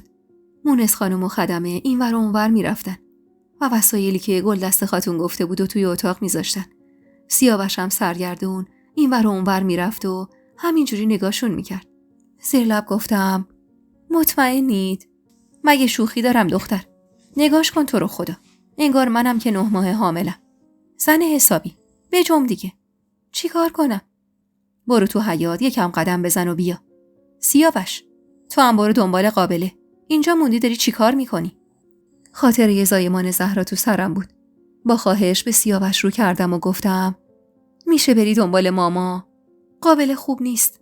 گلدست خاتون با غیظ گفت این همه ریش و کلاهدار و قابله زایده دختر. نمیدونستی بدون. نگاه ملتمسم و به سیاوش انداختم و اون از خونه بیرون رفت. نزدیکای ظهر بود که سمیه و مریم و پری اومدن و سر و کله سیاوشم همراه ماما پیدا شد. گلدست خاتون زیر لب نق زد. چی به سر مردای این خانواده اومده الله اعلم. ماما رو کرد به دیگرون که همه توی اتاقمون نشسته بودن. خانوما لطفاً همگی تشریف ببرید بیرون دورش خلوت باشه. گلدست خاتون اساشو کوبید به زمین. من نمیرم. همینجا هستم تا بچه به دنیا بیاد. هرچی هم مونس خانم بهش اصرار کرد قبول نکرد. پیرزن عجیب پیله کرده بود و ول نمی‌کرد. کمر دردم که شروع شد آخی کشیدم و ماما بالاخره کوتاه اومد که گلدست خاتون بمونه و رو کرد بهش. میتونید اون گوشه بشینید اما لطفاً نزدیک نیایید. همه رفتن بیرون و ماما اومد بالای سرم. برخلاف زهرا که زایمان سختی داشت، زایمان من خیلی آسون بود. اصلا باورم نمیشد به این راحتی دخترم به دنیا اومده. یه دختر سفید با لپای قرمز و موهای مشکی. گلدست خاتون به محض دیدنش فریاد زد. دختره، بچه سیاوش دختره. و پشت بندش صدای دست زدن و ذوق و شادی آدمایی که پشت در منتظر بودن به گوشم رسید. همون لحظه مونس خانم گفت میتونیم بیایم تو؟ گلدست خاتون اما گفت صبر کنی داره مادر و بچه رو تمیز میکنه. انگار این جماعت 7 ماهه به دنیا اومدن. از این حرفاش خندم گرفته بود. بچه رو که تو بغلم گذاشتن انگار دنیا رو به هم دادن. زیباترین لحظه زندگیم بود. ماما با لبخند تبریک گفت و مشغول جمع کردن وسایلش شد. خاتونم میخندید و میگفت خدا رو شکر بچه میری نداشتی. نفس عمیقی کشیدم و ازش تشکر کردم که گفت تو زایدی از من تشکر میکنی دختر؟ گفتم آخه حواسم بود که نگران ما بودید که مبادا مشکلی پیش بیاد. ابروشو بالا انداخت. نخواستم مثل من هوا بالا سرت بیاد. گفتم میشه چند لحظه بیاید کنارم چیزی در گوشتون بگم؟ اومد کنارم و به سمتم خم شد. بچه رو محکم گرفتم و خودم رو بالا کشیدم و بوسیدمش. خنده محوی اومد روی لبش. اولین باری بود که تو روم میخندید و آروم زیر لب گفت حالا دیگه خوب میفهمم این سیاوش عاشق چیه تو شده. عاشق چی؟ همین خوش اخلاقیت. ماشاءالله هیچ جوره کم نمیاری. خوشگلم که هستی. مگه مردا از یه زن چی میخوان؟ چشمکی زدم و گفتم بهتون گفته بودم که بالاخره راه به دلتون باز میکنم. خوبه حالا لوس نشو. همچینم راه باز نکردی. خندیدم و گفتم چرا اتفاقا؟ راه باز کردم، خوبم باز کردم. از این قیافه خوشگلتون معلومه. قدم زنون ازم دور شد و گفت بس دیگه. من میرم بیرون بگم بقیه بیان تو. بعدم پتو رو روی پاهام انداخت و رفت بیرون. به محض اینکه در باز شد، اول از همه سیاوش دوید داخل. چکاوک حالش چطوره؟ خوبه. بیا ببینش. دورم به سرعت شلوغ شد. مونس خانم و خواهر شوهرها و چند تایی از خدمه همه اومده بودن بچه رو ببینن. نزدیکای غروب بود که آقا بزرگم به عنوان بزرگتر اومد به خونه حسین علی خان تا در گوشش اذان بگه. بعد از خوندن اذان رو کرد به حسین علی خان. اسمش چی باشه مرد؟ حسین علی خان اما رو کرد به مادرش. مادر، نظر شما چیه؟ من اسم مادر خدا بیامرزم و روش میذارم. سکینه. سیاوش گفت چکاوک جان، تو چی دوست داری صداش کنی؟ بدون هیچ تعللی گفتم یوکابد. گلدست خانم گفت چی؟ یک خوابه؟ گفتم نه خاتون، یوکابد، اسم مادر حضرت موسی. گلدست خاتون زیر چشمی نگام کرد و بعد آروم گفت خیلی خوب، هرچی مادرش میخواد بذارید. اسم بچه یونس رو میذارم سکینه. همه خندیدن و سمیه گفت عروس مورد علاقه مادر بزرگ شدی رفت. یونس گفت مثل این که مادر بزرگ برای ما برنامه طولانی مدت داره. قرارم نیست دست از سرمون برداره. دختر قشنگمون میونه اون همه شادی و خوشحالی شد یوکابد و زندگی ما رو پر از نور کرد. 40 روز بعد از تولدش برای یونس عروسی گرفتیم و زنش آوردیم به خونه. زهره دختر ساده و بیشیل پیله‌ای بود که سعی می‌کرد دل همه رو به دست بیاره و به همه احترام بذاره. هر از گاهی هم میرفت خونه مادرش و تو کارا بهش کمک می‌کرد. تو خونه حسین علی خانم حسابی تیز و فرز بود و حسابی کمک حال مونس خانم. گاهی اوقاتم از یوکابد نگهداری می‌کرد تا من برم و با آقا جانم و پسرا سر بزنم. آخه سیاوش خیلی حساس بود و بدون خودش اجازه نمیداد یوکابد جایی ببرم. یه روز تا آقا جانم فرستاد پیمون. ظاهرا منوچهر با دختر همسایه فرار کرده بود و برادرای دختر اومده بودن در عمارت. سیاوش و یونس و آقا جانم و آقا بزرگ 4 نفری افتاده بودن دنبال منوچهر تا اینکه بالاخره توی روستا پیداش کردن که دختره رو به عقد خودش درآورده بود. آقا جانم هم که دید اینجوری شده و خانواده دختر خیلی شاکیان، شیربها و مهریه تعیین کرد و یه عروسی ساده هم براشون گرفت و اونا رو تو همون روستایی که با هم رفته بودن عقد کرده بودن جا داد تا وقتی که اوضاع آروم‌تر بشه و بتونن برگردن به رشت. اما بعد از اون از ترس اینکه یه وقت سردار همچین غلطی نکنه تندی براش زن گرفتیم و آقا جانم یه خونه نزدیک شالیکوبی براشون خرید تا همونجا ساکن بشن. حالا دیگه آقا جانم از همیشه تنهاتر بود و خونش از همیشه ساکت‌تر. روزا سعی می‌کردم بهش سر بزنم اما سرم خیلی شلوغ بود و با وجود یه بچه این امر شدنی نبود. یه شب که سیاوش متوجه حال روز ناراحتم شد، بچه رو به بهونه این که گریه میکنه و صبح زود باید بره شالیکوبی داد به مونس خانم و در اتاقو بست و اومد کنارم نشست. چیزی شده عزیز دلم؟ کسی بهت حرفی زده؟ نه، امروز رفتم به آقا جانم سر بزنم اما دیدم تنها نشسته داره حیاطو تماشا میکنه. خب این مگه ناراحتی داره؟ آره داره. کاش مادرم بود. اون و خالان لااقل دوتایشون با هم بودن. آقا جانم مونس و همدمی داشت کنارش. خب پس آقا بزرگ کجاست؟ اومدن دنبالش رفته روستا. چرا واسه آقا جانت زن نمیگیرین؟ زن؟ از کجا؟ حالا فردا بچه دارشن ادعا کنه واسمون زنگوله پای تابوت برا خودمون بیاریم. نه، منظورم زن جوون نیست. یکی مثل پدرت.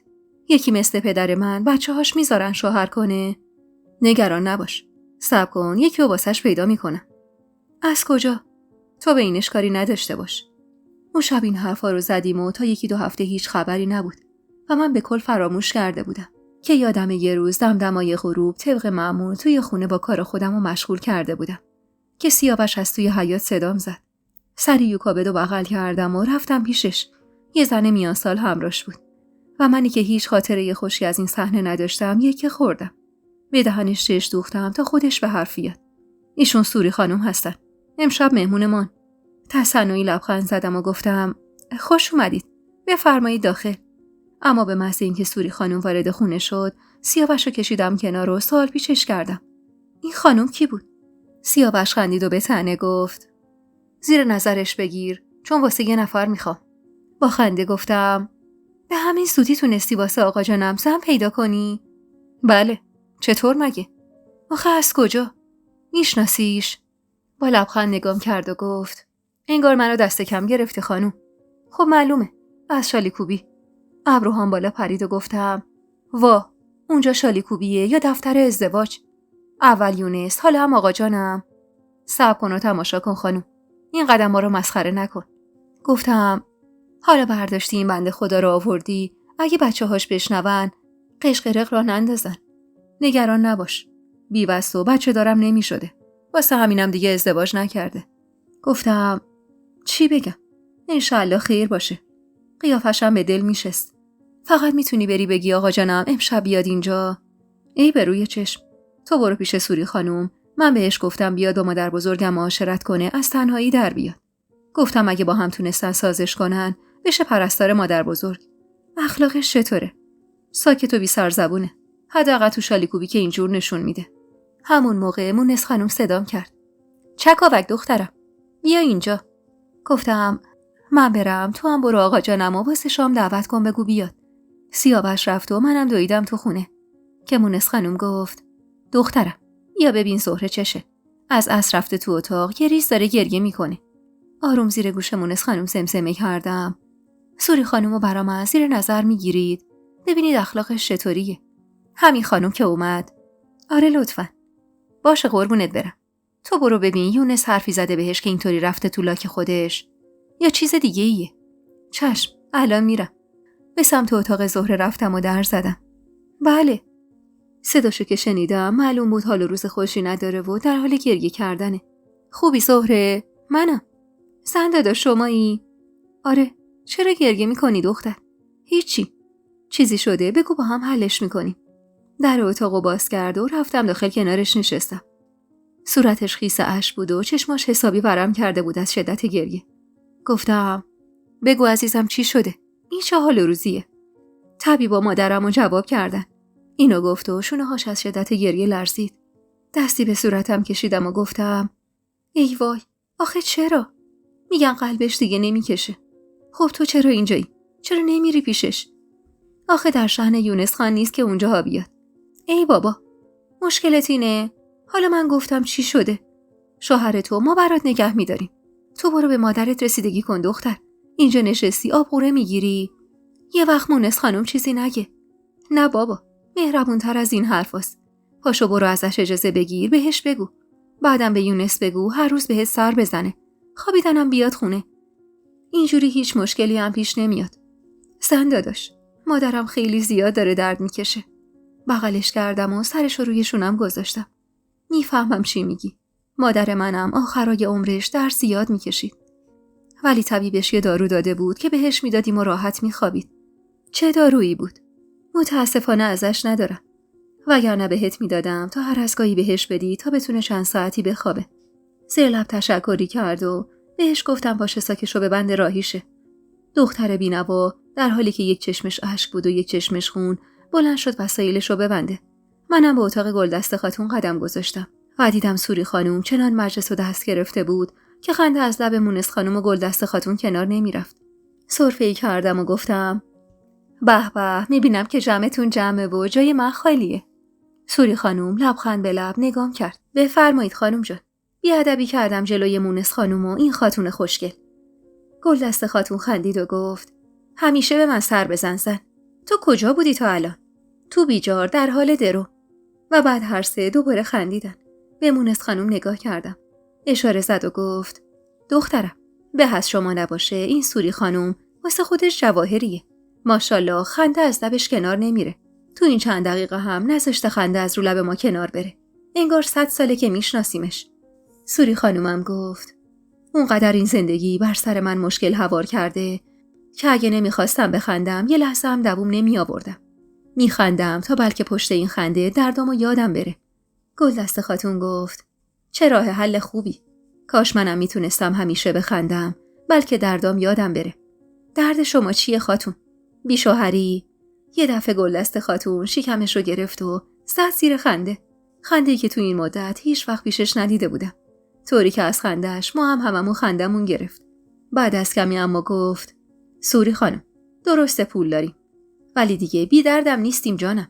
اینا برای نمونه عروس آوردیم که برامون بچه بزاد، اما به زور یه دونه زاییده. سوری خانم به خنده گفت: عروس آوردی یا جوجه کش؟ و دوباره خندید و انگشتشو بالا برد. دختر، گول این دوتا مادر شوهرتو نخوری یا هی هر روز بچه بزایی که زشت و چروکیده بشی بعد شوهرت بگه نمیخوامت. و همینطور میگفت و میخندید. لهجه غلیظ تالشی با حرکات صورت و انگشتای چاق و چله‌اش منو به خنده مینداخت. این سیاوشم عجب زنی انتخاب کرده بود. آقا جانم کنار این زن هرگز پیر نمیشد. واسه یه لحظه توی ذهنم سوری رو کنار افسانه گذاشتم. این زن روستایی با چادر دور کمرش کجا و اون زن چیتان پیتان کرده با اون گردن بلوریش کجا؟ آقا جانم و سیاوش که به جمع ما اضافه شدن، لبخند از لب سوری خانم کنار رفت. سنگین و رنگین نشست کنار ما و تا آخر شام دیگه از شوخیاش هیچ خبری نبود. آخرش هم گلدست خاتون خوشحال از اینکه یه پرستار خوب گیرش اومده جای خوابش رو گفت بندازه تو اتاق خودشو تا صبح من صدای خنده هاشون رو میشنیدم. مونده بودم بعدن چطور به گلدست خاتون بگیم قرار نیست پرستار اون بشه. قراره زن پدر من بشه. فردا صبح اول وقت رفتم دنبال زهرا تا با هم بریم خونه ی آقا جون. وارد که شدیم دیدم آقا جون در حال خوندن روزنامه است. با دیدنمون روزنامه رو کنار گذاشت و اومد استقبالمون. به به دخترای گلم. آفتاب از کدوم طرف در اومده این وقت صبح اومدین پیش من؟ نوه‌هام کجا؟ زهرا گفت: سلام آقا جان. چه خبرا؟ بچه‌ها رو گذاشتیم خونه پیش مونس خانوم. منم گفتم: آخه من کارتون داشتم آقا جان. نمیشد بچه‌ها باشن. انشالله یه وقت دیگه میاریمشون. زهرا سرچرخون سمتم. نمیدونم این چکاوک باز میخواد چی کار کنه که اینطوری اول صبحی ما رو دور هم جمع کرده. نگاه آقا جانم یهو نگران شد. جونم بابا، بگو. گفتم: بفرمایید بشینید تا بگم. بعدم صدا زدم تا برامون چای و شیرینی بیارن. و همونطور که از چایم میخوردم گفتم: آقا جان، سوری خانومو دیشب دیدید؟ بله. چطور بود؟ من چه میدونم بابا. میدونید آقا جان خیلی زن خوش اخلاقیه. اونقدر که تا خود صبح صدای خنده گلدست خاتون از اتاقش قطع نمیشد. وای زهرا، باورت میشه؟ زهرا که انگار سری متوجه منظورم شده بود گفت: منظورت چیه چکاوک؟ آقا جان زن بگیره؟ آره. گفتم: خب آره، مگه چیه؟ آقا جانم به سرفه افتاد. من زن بگیرم؟ من باید بشینم نواهامو تماشا کنم کیف کنم. الان که وقت زن گرفتن نیست. زهرا دلخور نگام کرد. چکاوک، چی میگی واسه خودت؟ مادرمونو یادت رفته؟ نه جونم، یادم نرفته. ولی مادر ما سال هاست که فوت شده. اما آقا جان زنده است و نیاز به زندگی کردن داره. من و تو که ازدواج کردیم و رفتیم پی زندگیمون. پسرها هم همینطور. آقا بزرگم که مرتب میره روستا و بر میگرده. آقا جانم که قصد رفتن به اونجا نداره و تو رشت موندگار شده. نمیشه اینقدر خودخواه بود و گذاشت آقا جان تنهایی زندگیشو بگذرونه. بعدش هم سوری خانم اونقدر زن خوبیه زهرا که مطمئنم تو هم ببینیش عاشقش میشی. فقط اینو بدون که گلدست خاتون با اون اخلاقای خاص و تندش دیروز عاشقش شده بود. اونقدری که گفت از پیشم دیگه نرو. بعدم خوبیش اینه که بچه نداره. بی‌وست و تنهاست. تو شالیکوبی کار میکرده. زهرا ناراحت رو ازم گرفت. من نمیدونم چی میگی چکاوک. آقا جان شما یه چیزی بهش بگید. راستش از شما ممنونم. و سکوت کرد و حرفش رو ادامه نداد. اما من حس کردم راضیه و از تنهایی حسابی خسته شده. اما به خاطر اینکه یه وقت ما ازش دلخور نشیم حرفی از ازدواج مجدد نمیزنه. لبخندی زدم و گفتم: زهرا جان رضایت بده. آقا جان خیلی تنهاست. مگه گناه کرده که تا آخر عمر تنها بمونه؟ زهرا گفت: آقا بزرگ که اینجاست. چه تنهایی؟ بعدش هم مگه آقا بزرگ کلاً مایی چند روز میره روستا؟ واسه اون چند روز تنهایی باید زن بگیره؟ نه دختر خوب. آقا بزرگ هست. اما این خونه نیاز به زن داره. زنی که گرما ببخشه به این زندگی. که مونس و همدم آقا جان بشه. اینطوری خیال ما هم راحته. همیشه که آقا جانمون جوون نمیمونه و بی نیاز. بالاخره کم کم پا به سن میذاره و نیاز به یه همدم داره. یه شریک زندگی. خواهش میکنم تو هم با این حرفا شک به دل آقا جان راه نده. بذار راحت تصمیمش رو بگیره. آقا جانم هم گفت چی بگم والا. فکرشم نمی‌کردم یه روز بیاید اینجا و همچین حرفی بهم بزنید. دیدی زهرا؟ دیدی؟ زهرا کمی بغض کرد. ولی به خاطر آقا جان زورکی لبخند زد و گفت پس یعنی آقا جان باشه مبارکه. گفتم آقا جان دیشب خوب دیدینش؟ البته اگه ندیدینم مشکلی نیست. من حسابی زیر نظر گرفتمش. قیافشم خوبه و دلنشین. والا درسته حسابی که نه. اما بهش می اومد خانم خوبی باشه. پس مبارکه. تموم شد. زهرا به حالت کنایه آمیزی گفت حالا یعنی باید بریم خلعتی بخریم بریم بله برون. تیکه ننداز زهرا. خواستگاری رو به گلدست خاتون میسپرم. مطمئنم خوب از پسش برمیاد. البته اگه با هم دعوا نکنه که چرا پرستاری به این خوبی رو از چنگش در آوردم. آخه سیاوش به این بهونه که بیاد و پرستار گلدست خاتون بشه آوردش خونمون. کمی دیگه کنار آقا جون و صحرا موندم و بعدش برگشتم خونه و یه راست به اتاق گلدست خاتون رفتم و سیر تا پیاز ماجرا رو براش تعریف کردم. نگام کرد و گفت بعد 80 سال یه پرستار پیدا کردم که رفیق خوبی میشد برام. اونم ببینم میتونید ازم بگیریدش. گفتم حالا نمیشه این رفیقتون رو به آقا جان من قرض بدید؟ اخمالود شد. حالا اصلا آقات راضیه؟ بله راضیش کردم. خیلی خوب. فردا شب بیایید ببینم چی کار میتونم بکنم. صبح فرستادمش بره خونش وسایل مورد نیازش رو برداره بیاره همینجا ساکن بشه. فردای اون روز گلدست خاتون اولش تنهایی باهاش صحبت کرد و بعد منو صدا کرد. یه روسری سبز با گلای رنگارنگ خریده بودم و بردم گذاشتم کنار پاشو گفتم اگه قبول کنید خوشحال میشیم. با همون لهجه قشنگش گفت آخه سر پیری کی شوهر میکنه؟ اختیار دارید. شما هنوز جوونید. بعدشم روی ما رو زمین نندازید سوری خانم. آقا جانم مرد خیلی خوب و خانواده دوستیه. عاشق مادرم بود. اینا رو گفتم و اشکامو پاک کردم و ادامه دادم ولی عمر مادرم به دنیا نبود. حالا هم نمیشه که تا آخر عمر تنها بمونه. میشه؟ شما هم همینطور. واسه روزای پیریتون کسی رو نمیخواید کنارتون باشه؟ میونه صحبتای جدیمون یهو سوری خانم به حالت شوخی گفت البته اینطور خیلی خوب میشه. تافیها خالدونه خواهر شوهرم میسوزه. و شروع کرد به خندیدن. گلدست خاتون و مونس خانومم با هم زدن زیر خنده. بعدش مونس خانوم به من اشاره کرد. چکاوک جان مادر. روسری رو رو سرشون بنداز. مبارک باشه انشالله.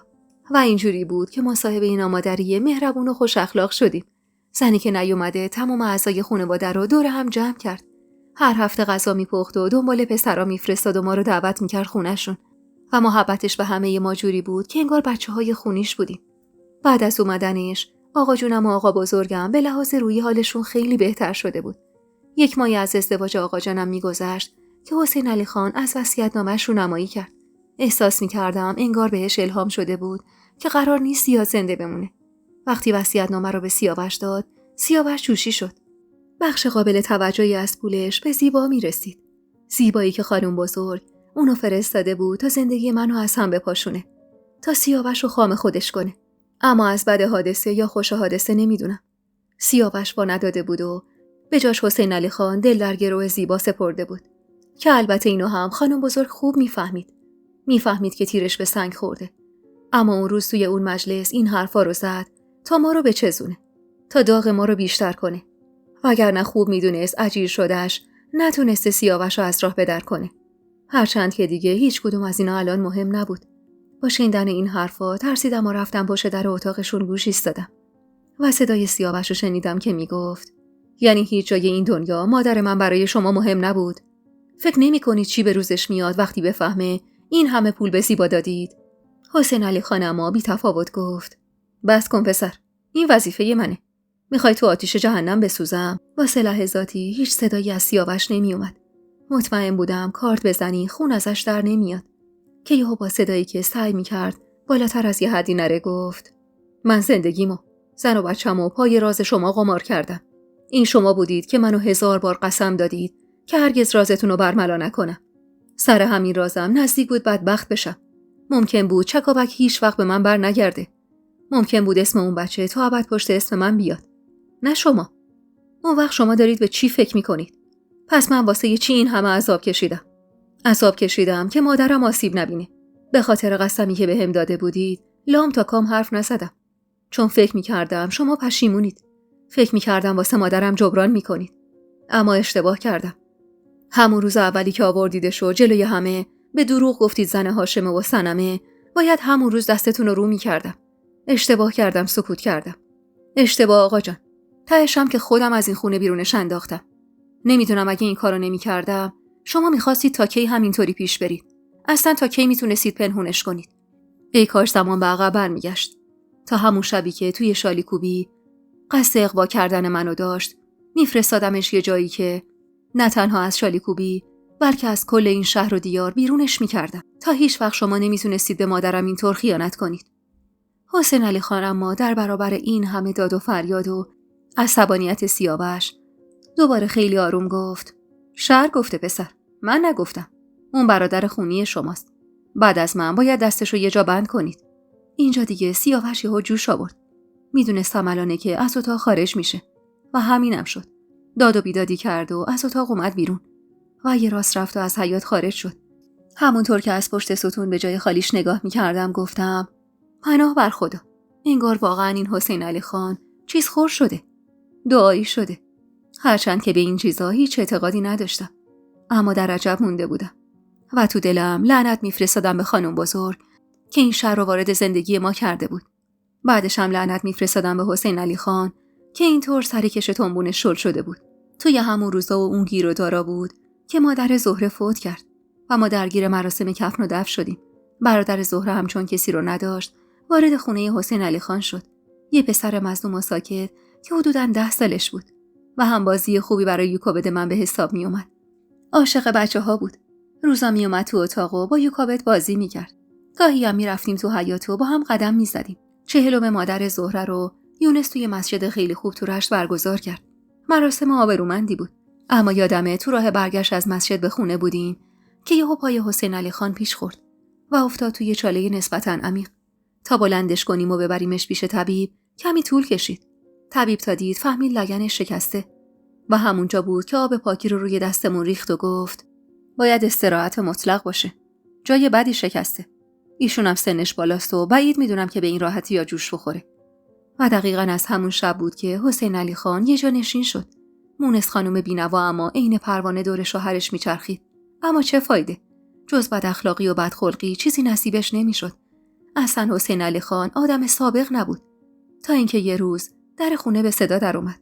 در که باز شد، زیبا و بچه‌ش اومده بود. تا دیدمش یوکابدو دادم دست مجتبی، برادر زهره، تا ببرتش توی اتاق و بیرون نیاره. خودم هم پیغام فرستادم تا سری سیاوش برگرده خونه و رفتم جلوتر. فرمایش. دست بچه‌شو محکم گرفت و فشار داد. اومدیم عیادت. برو کنار، مزاحم نشو. مونس خانم که صدامونو شنیده بود از اتاق بیرون اومد. سنم تویی؟ بله مونس خانم. شنیدم حسین علی خان مریض شدن، اومدیم عیادت. مونس خانم به فرمایی زد تا بره داخل. اما من ته دلم فوش پدر مادر داری به اون زیبای عوضی دادم و صد لعنت به شرایطی که نمیذاشت دستشو بگیرم و پرتش کنم بیرون. یه واسه همه رو کنم که چه آدم عوضی و پستیه. حسین علی خان تا زیبا رو دید بلند بلند سلامش کرد و صدای خنده ها و شوخیاش با اون پسرک رفت توی آسمون. این همه تغییر رفتار واقعا عجیب بود. در مونده دستم رو روی پیشونیم گذاشتم و تو حیاط راه رفتم تا سیاوش برسه. اما به محض اینکه رسید و فهمید چی شده مستقیم رفت به اتاق پدرش. مونس خانم غمگین نشسته بود روی تخت چوبی وسط حیاط. مونس خانم هم انگار شستش خبردار شده باشه مغموم اومده بود نشسته بود روی تخت چوبی ایوون. نشستم کنارش و گفتم: خوبید مادر جون؟ چه خوبی مادر. فوش دادنا و داد و بیداد کردناش واسه منه که ازش پرستاری میکنم. اون وقت الان ببین چطور شاده. خوب عیادتشون اومده. نمیتونه که بهشون فوش بده و بد اخلاقی کنه. نه دخترم، مسئله این چیزا نیست. من گفتم از درد زیاد اینجوری میشه. حق داره. شاید با بد اخلاقی کمی آروم بگیره. ولی حالا ببین، پس بلد خوش اخلاق باشه. بلد 1 ساعت تحمل کنه. ولی نه با من. دستمو بردم پشتش و نوازشش کردم. مادر جون، هر چی بشه بازم شما زنشید. مادر بچه‌هاشید. اینا به عنوان مهمون میرن و میان. هرچی نباشه شما عشق اول و آخرشید. با تردید نگام کرد. میگم چکاوک. این بچه زیادی به سیاوش و یونس شباهت نداره؟ هان؟ بله. من نمیدونم. رسما به تته پته افتاده بودم که یهو گفت من میدونم چیزی هست که به من نمیگید. گفتم نه، چه چیزی؟ من اصلا چیزی نمیدونم. منم مثل شما صنمو بعد از مدت‌ها دیدم.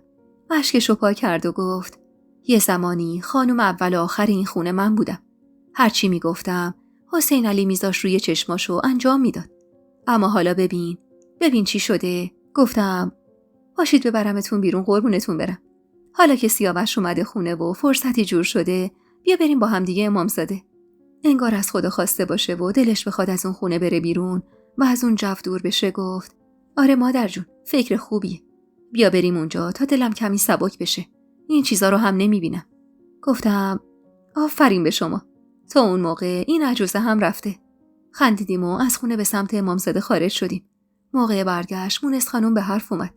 ناز کردم هم تو همون زهره آبستن بشید. لب گزیدم و گفتم پناه بر خدا.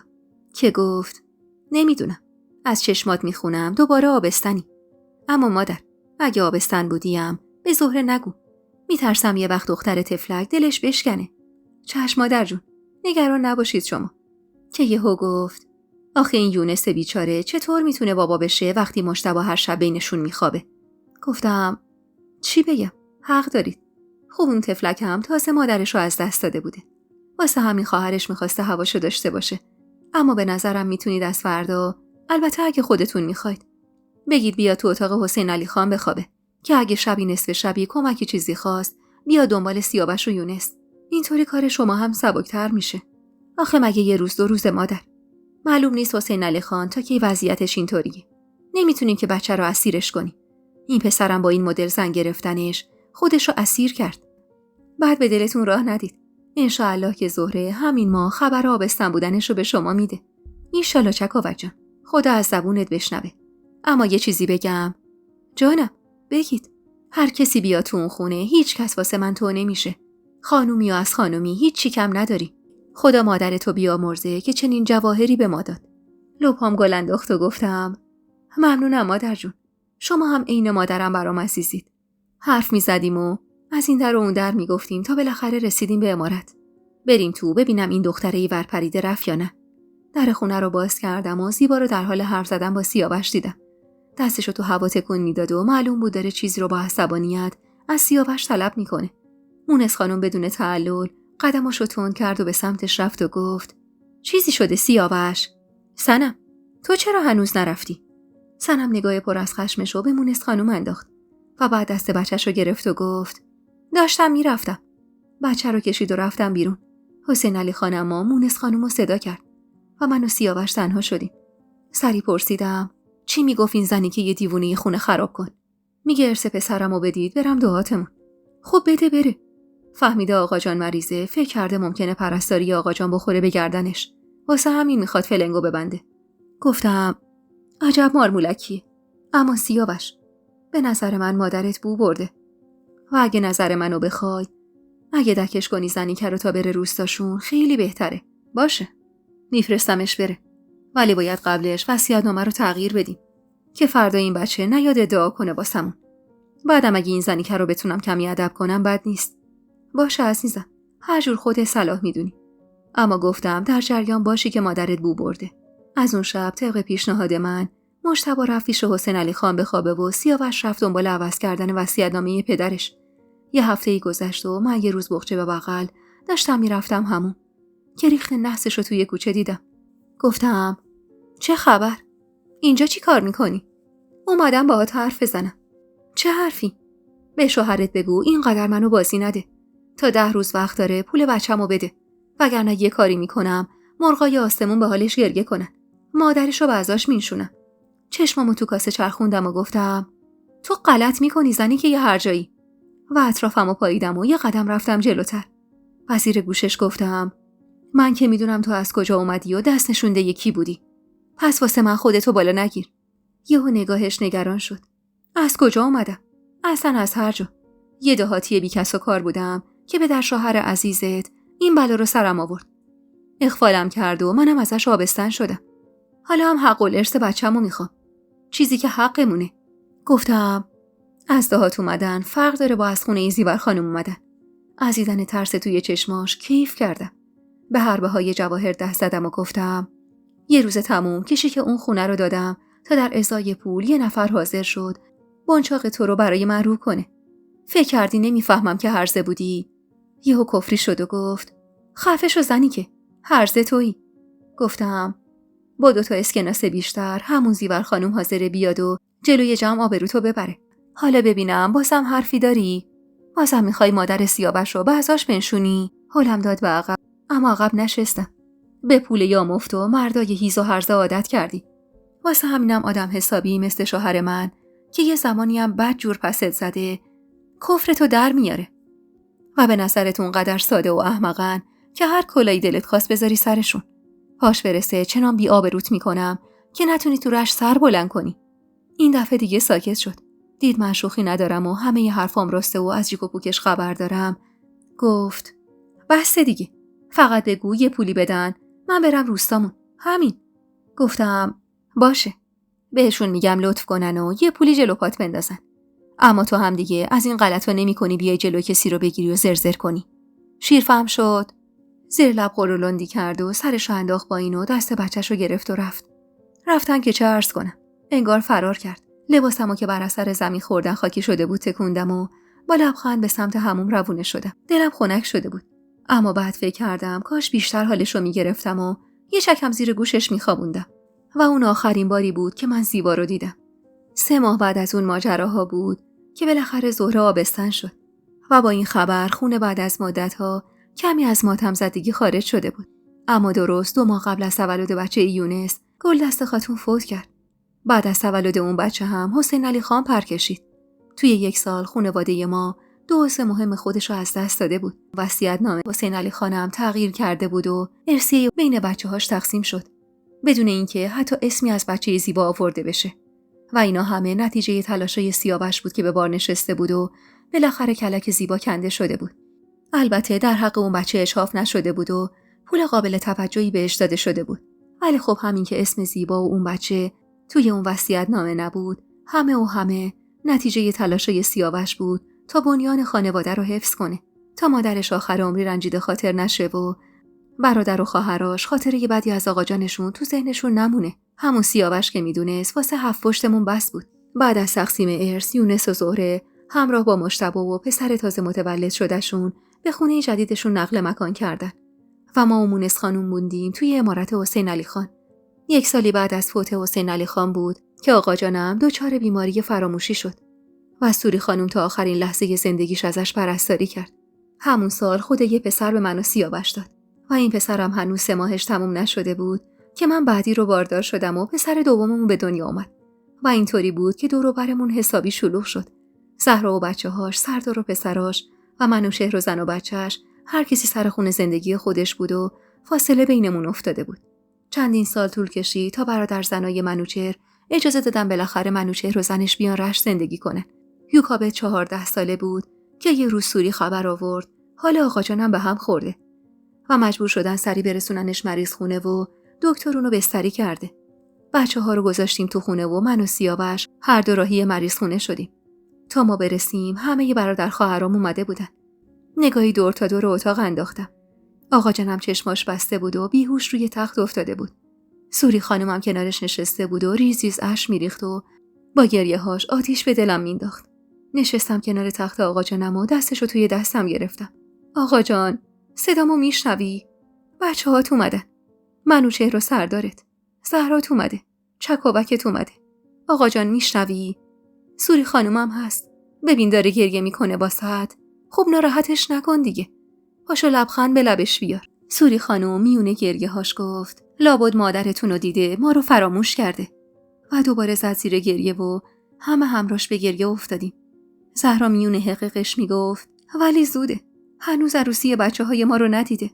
سوری خانوم زیر لب سمسمه کرد عشق مثل گیله‌وا میمونه. وقتی میاد دیگه هیچی حالیت نیست. عشقش اومده دنبالش. عشق جوونیش. واسه همینه که چشماشو دیگه باز نمیکنه. سوری خانوم اینو گفت و لحظاتی بعد پدرم دیگه نفس نکشید. سوری خانوم بلند شد و زد زیر گریه. و همینطور که دست آقا جانمو میبوسید گفت سفرت به سلامت سهراب خان. به سلامت. و شروع کرد به زبان محلی شعر خوندن و گریه کردن. منو چهر و سردار بالای سر جنازه آقا جانم ایستادن و اشهدش رو توی گوشش گفتن. سیاوش منو بلند کرد و خسرو زهرا رو گرفت. خودمو تو آغوش زهرا انداختم و گفتم یتیم شدیم زهرا. دیدی چقدر زود بیکس شدیم؟ سوری خانم میونه مرثیه هایی که میخوند گفت مریض بود اما مخفی میکرد. به شما نمیگفت. اجازه هم نمیداد من بگم. میگفت بچه‌ها زندگی خودشونو دارن. نباید درگیر من باشن. نباید دغدغه بیماری منو هم داشته باشن. با این حرفای سوری خانم اشکمون بیشتر سرازیر شد. آخه آقا جانم چقدر ما رو دوست داشت. آقام که رفت انگار دنیا برام تیره شد. پشت و پناهمون رفته بود. همه کس و کارمون رفته بود. دیگه انگار هیچ کسی نبود که ازمون حمایت کنه. کسی که تو روزای سخت بتونیم بهش پناه ببریم. هیچ کسی نبود که تو مشکلات اولین نفر خودشو به ما برسونه. آقا جانم رفته بود و من هرگز فکر نمی کردم بتونم توی چند سال این همه عزیزو به دست خاک بدم و خودم کماکان زنده بمونم و طاقت بیارم و نمیرم از این همه درد. مراسمات آقا جانم به بهترین شکل ممکن برگزار شد. 6 ماه از فوت آقا جانم میگذشت که ارثیه آقا جانم رو تقسیم کردیم. عمارت رو هم تا زمان زنده بودن سوری خانم واسش گذاشتیم. یه مقرری هم براش تعیین کردیم تا سر پیری آواره نشه. اینطور خونه پدریمونم پا برجا میموند و ما بچه‌ها هر از گاهی آخر هفته ها اونجا دور هم جمع میشدیم. اما من دیگه اون آدم سابق نشدم. دلم آروم و قرار نداشت. انگار که خبر بدی قراره بیاد یا اتفاق بدی برام بیفته. بچه‌ها هر جا میرفتن 1000 جور سفارششون میکردم. هر وقت سیاوش رو میدیدم سوال پیچش میکردم و خلاص زندگی مختل شده بود. تا اینکه مونس خانم به دادم رسید. با اینکه خودش بیرو از کار افتاده بود، به سیاوش پیشنهاد داد منو یه سفر زیارتی ببره بلکه آروم بشم. بچه‌ها رو هم خودش واسمون نگه داشت و اینطور بود که من با سیاوش راهی سفر مشهد شدم. و الحق که اونجا کمی دلم آروم گرفت. وقتی برگشتیم، سیاوش یه روز منو کشید کنار و گفت مدت هاست میخواستم یه چیزی رو بهت بگم اما شرایط روحیت اصلا خوب نبود. ولی شکر خدا الان انگار بهتری و حس میکنم میتونم بهت بگم. نگران بهش چش دوختم. بگو. مجتبی تو بانک کار گرفته. مجتبی برادر زهره؟ آره دیگه. مگه چند تا مجتبی داریم؟ باریکلا بهش. چه پسر زرنگیه. بله. پسر زبر و زرنگ و کاریه. اما میخوام واسش زن بگیرن. خب به سلامتی. نظرت چیه؟ با تعجب نگاش کردم. نظر من چی کارم؟ چکاور جان، تو که اینقدر دوزاریت کج نبود. راجع به یوکابد دیگه. یوکابد؟ آره دیگه. به نظرت اگه بخواد بیاد واسه یوکابد خوبه؟ الان بعد از این همه عزا و رخت سیاه؟ الان که نه. بعد از سال سهراب خان. اما آخه یوکابدم فقط 15 سالشه. کمه خانوم. آخه یوکابد دست راست و چپش رو هنوز بلد نیست. چی بگم؟ یونس میگه مجتبی گفته یا دختر عمو سیاوش یا هیچ کس. دیدی سیاوش؟ دیدی بی خود دلم شور نمیزد؟ خندید و دستشو دور گردنم حلقه کرد و بوسه‌ای بگونم زد و گفت خانوما دختر شوهر دادن مگه دلشوره داره؟ آخه نمیدونم. بگو مبارکه. گفتم مثل این که شما راضی هستی. پسر خوبیه. کارمند دولتم که هست و برادرم هم که پشتشه و عین پدر براش میمونه. چشمامو رو هم گذاشتم و گفتم پس مبارکه. و اینطور بود که 1 سال بعد دخترمونو با لباس سفید عروسی راهی خونه بخت کردیم. یوکا به سر خونه زندگیش رفته بود و منم با پسرا سرگرم بودم و زندگی بالاخره روی خوششو به ما نشون داده بود. روزها از هم میگذشت و پسرا جلومون قد میکشیدن و من و سیاوشم روز به روز پیرتر میشدیم تا اینکه بالاخره توی روز سرد پاییزی مونس خانم مهربون که حکم مادرم رو داشت از پیشمون پر کشید و رفت و من تنها تر از قبل شدم. اما حالا دیگه یوکابد بچه داشت و پسرا رو هم واسهشون آستین بالا زده بودیم و فرستاده بودیم خونه بخت. این روزا اما که گرد پیری حسابی روی چهره هر دومون نشسته و با سیاوشم تنها شدیم و بچه‌ها هر کدوم گرفتار و درگیر زندگی و روزمرگی خودشون هستن، خیلی وقتا میشینم و زندگیمون رو مرور میکنم. به گذشته ها سفر میکنم. به روزایی که به خاطر یه لقمه نون سرگردون خونه زیور خانم بودم. به روزایی که خانم بزرگ به ظاهر دوست اما در باطن دشمن وارد زندگیمون شد. و بعد به خیال خودش پای سیاوش رو به زندگی من باز کرد تا آبروی منو جلوی آقا بزرگم ببره و اینطور منو از چشم اون بندازه و بتونه خودش صاحب خونه اربابی بشه. خونه‌ای که من هیچ تمایلی بهش نداشتم و تا همین امروز که دارید خاطرات منو میخونید دست به اون خونه نزدم و احتمالاً بعد از من اون خونه با عنوان ارثیه به بچه‌ها میرسه. اون میخواست به این طریق زهرشو بریزه و با رسوا کردن من آتش انتقامش رو کم کنه. اما نمیدونست با این کارش چه لطفی در حقم کرده. نمیدونست سیاوشی که وارد زندگی من کرده بود تا بی آبرون کنه میشه خریدار آبرون، میشه گیله‌وای زندگی من و ضامن خوشبختیم. به روزایی فکر میکنم که اون زن بازم دست از انتقام گرفتن بر نداشت و صنم قلابی رو انداخت تو زندگیمون تا دردی رو به جون من از همه جا بی خبر که هیچ گناهی مرتکب نشده بودم بندازه که خودش تو جوونی کشیده بود و اینطور آقا بزرگ و آقا جانم رو هم زجر بده. اما سیاوش اونقدر مرد بود که هرگز باش نلغزید و اینطور بود که برای بار چندم تیر خانم بزرگی که حتی منو تا پای جنون برده بود و باعث مرگ بچه‌ی توی شکمم شده بود به سنگ خورد. اما آخرش چی شد؟ آخرش خودش بود که ضرر کرد. اون بود که مجبور شد سر پیری 1-2 سال توی زندون بگذرونه و شانس آورد که فیروزه اونقدر رفت و اومد و به دست و پای آقا بزرگم افتاد تا بالاخره رضایت داد آزاد بشه. اونم به چه شرطی؟ به شرط اینکه واسه همیشه از رشت بره. ما هرگز دیگه نفهمیدیم خانم بزرگ چی شد و کجا رفت و عاقبتش چطور شد. چون بعد از اون ماجراها رسول و عیسی و فیروزه هم با ما قطع ارتباط کردن و ملک و املاک و ارثیه‌ای که بهشون رسیده بود و فروختن و رفتن، طوری که حتی واسه مراسم خاکسپاری آقا بزرگم هم نیومدن.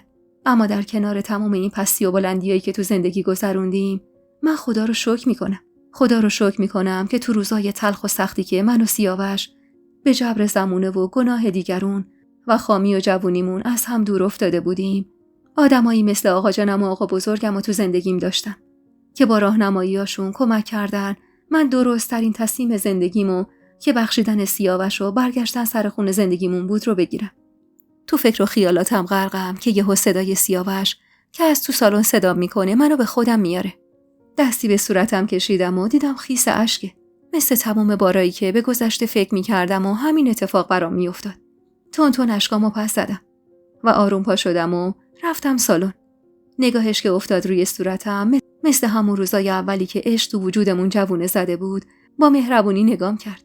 چی شده خانوما؟ باز رفتی غرق گذشته شدی؟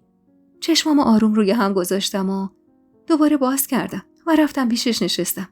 آروم دستشو روی شونم گذاشت و گفت چکاوک خانم، کی قراره از این گذشته بیای بیرون و یکم من پیرمرد دورو برت ببینی؟ به خدا تو اون گذشته ها هیچی نیست. به حال بچسب، به این که من و تو اونقدر خوشبختیم که تونستیم سالای پیری رو هم کنار هم بگذرونیم. خندیدم و در حالی که قندی رو گوشه لپم میذاشتم جرعه‌ای از چایم نوشیدم و گفتم چشم مشتی آقا، چشم. شما که کل زندگی منید، اما خب دست خودم نیست. گاهی وقتا به گذشته ها میرم، به روزای سختی که از سر گذروندیم. اینا رو گفتم و برای بار 1000م تو دلم خدا رو شکر کردم بابت تقدیری که به این زیبایی برام رقم خورده بود. حالا که کار به اینجا رسید بذار اینو هم بهت بگم تا بیشتر بسوزی باقر. دوستای عزیز و مهربونم، یک دنیا ممنونم که تا پایان این قسمت همراه هم بودید و خوشحال میشم اگه نظراتتون رو در مورد این قسمت توی کامنت ها با ما به اشتراک بذارید.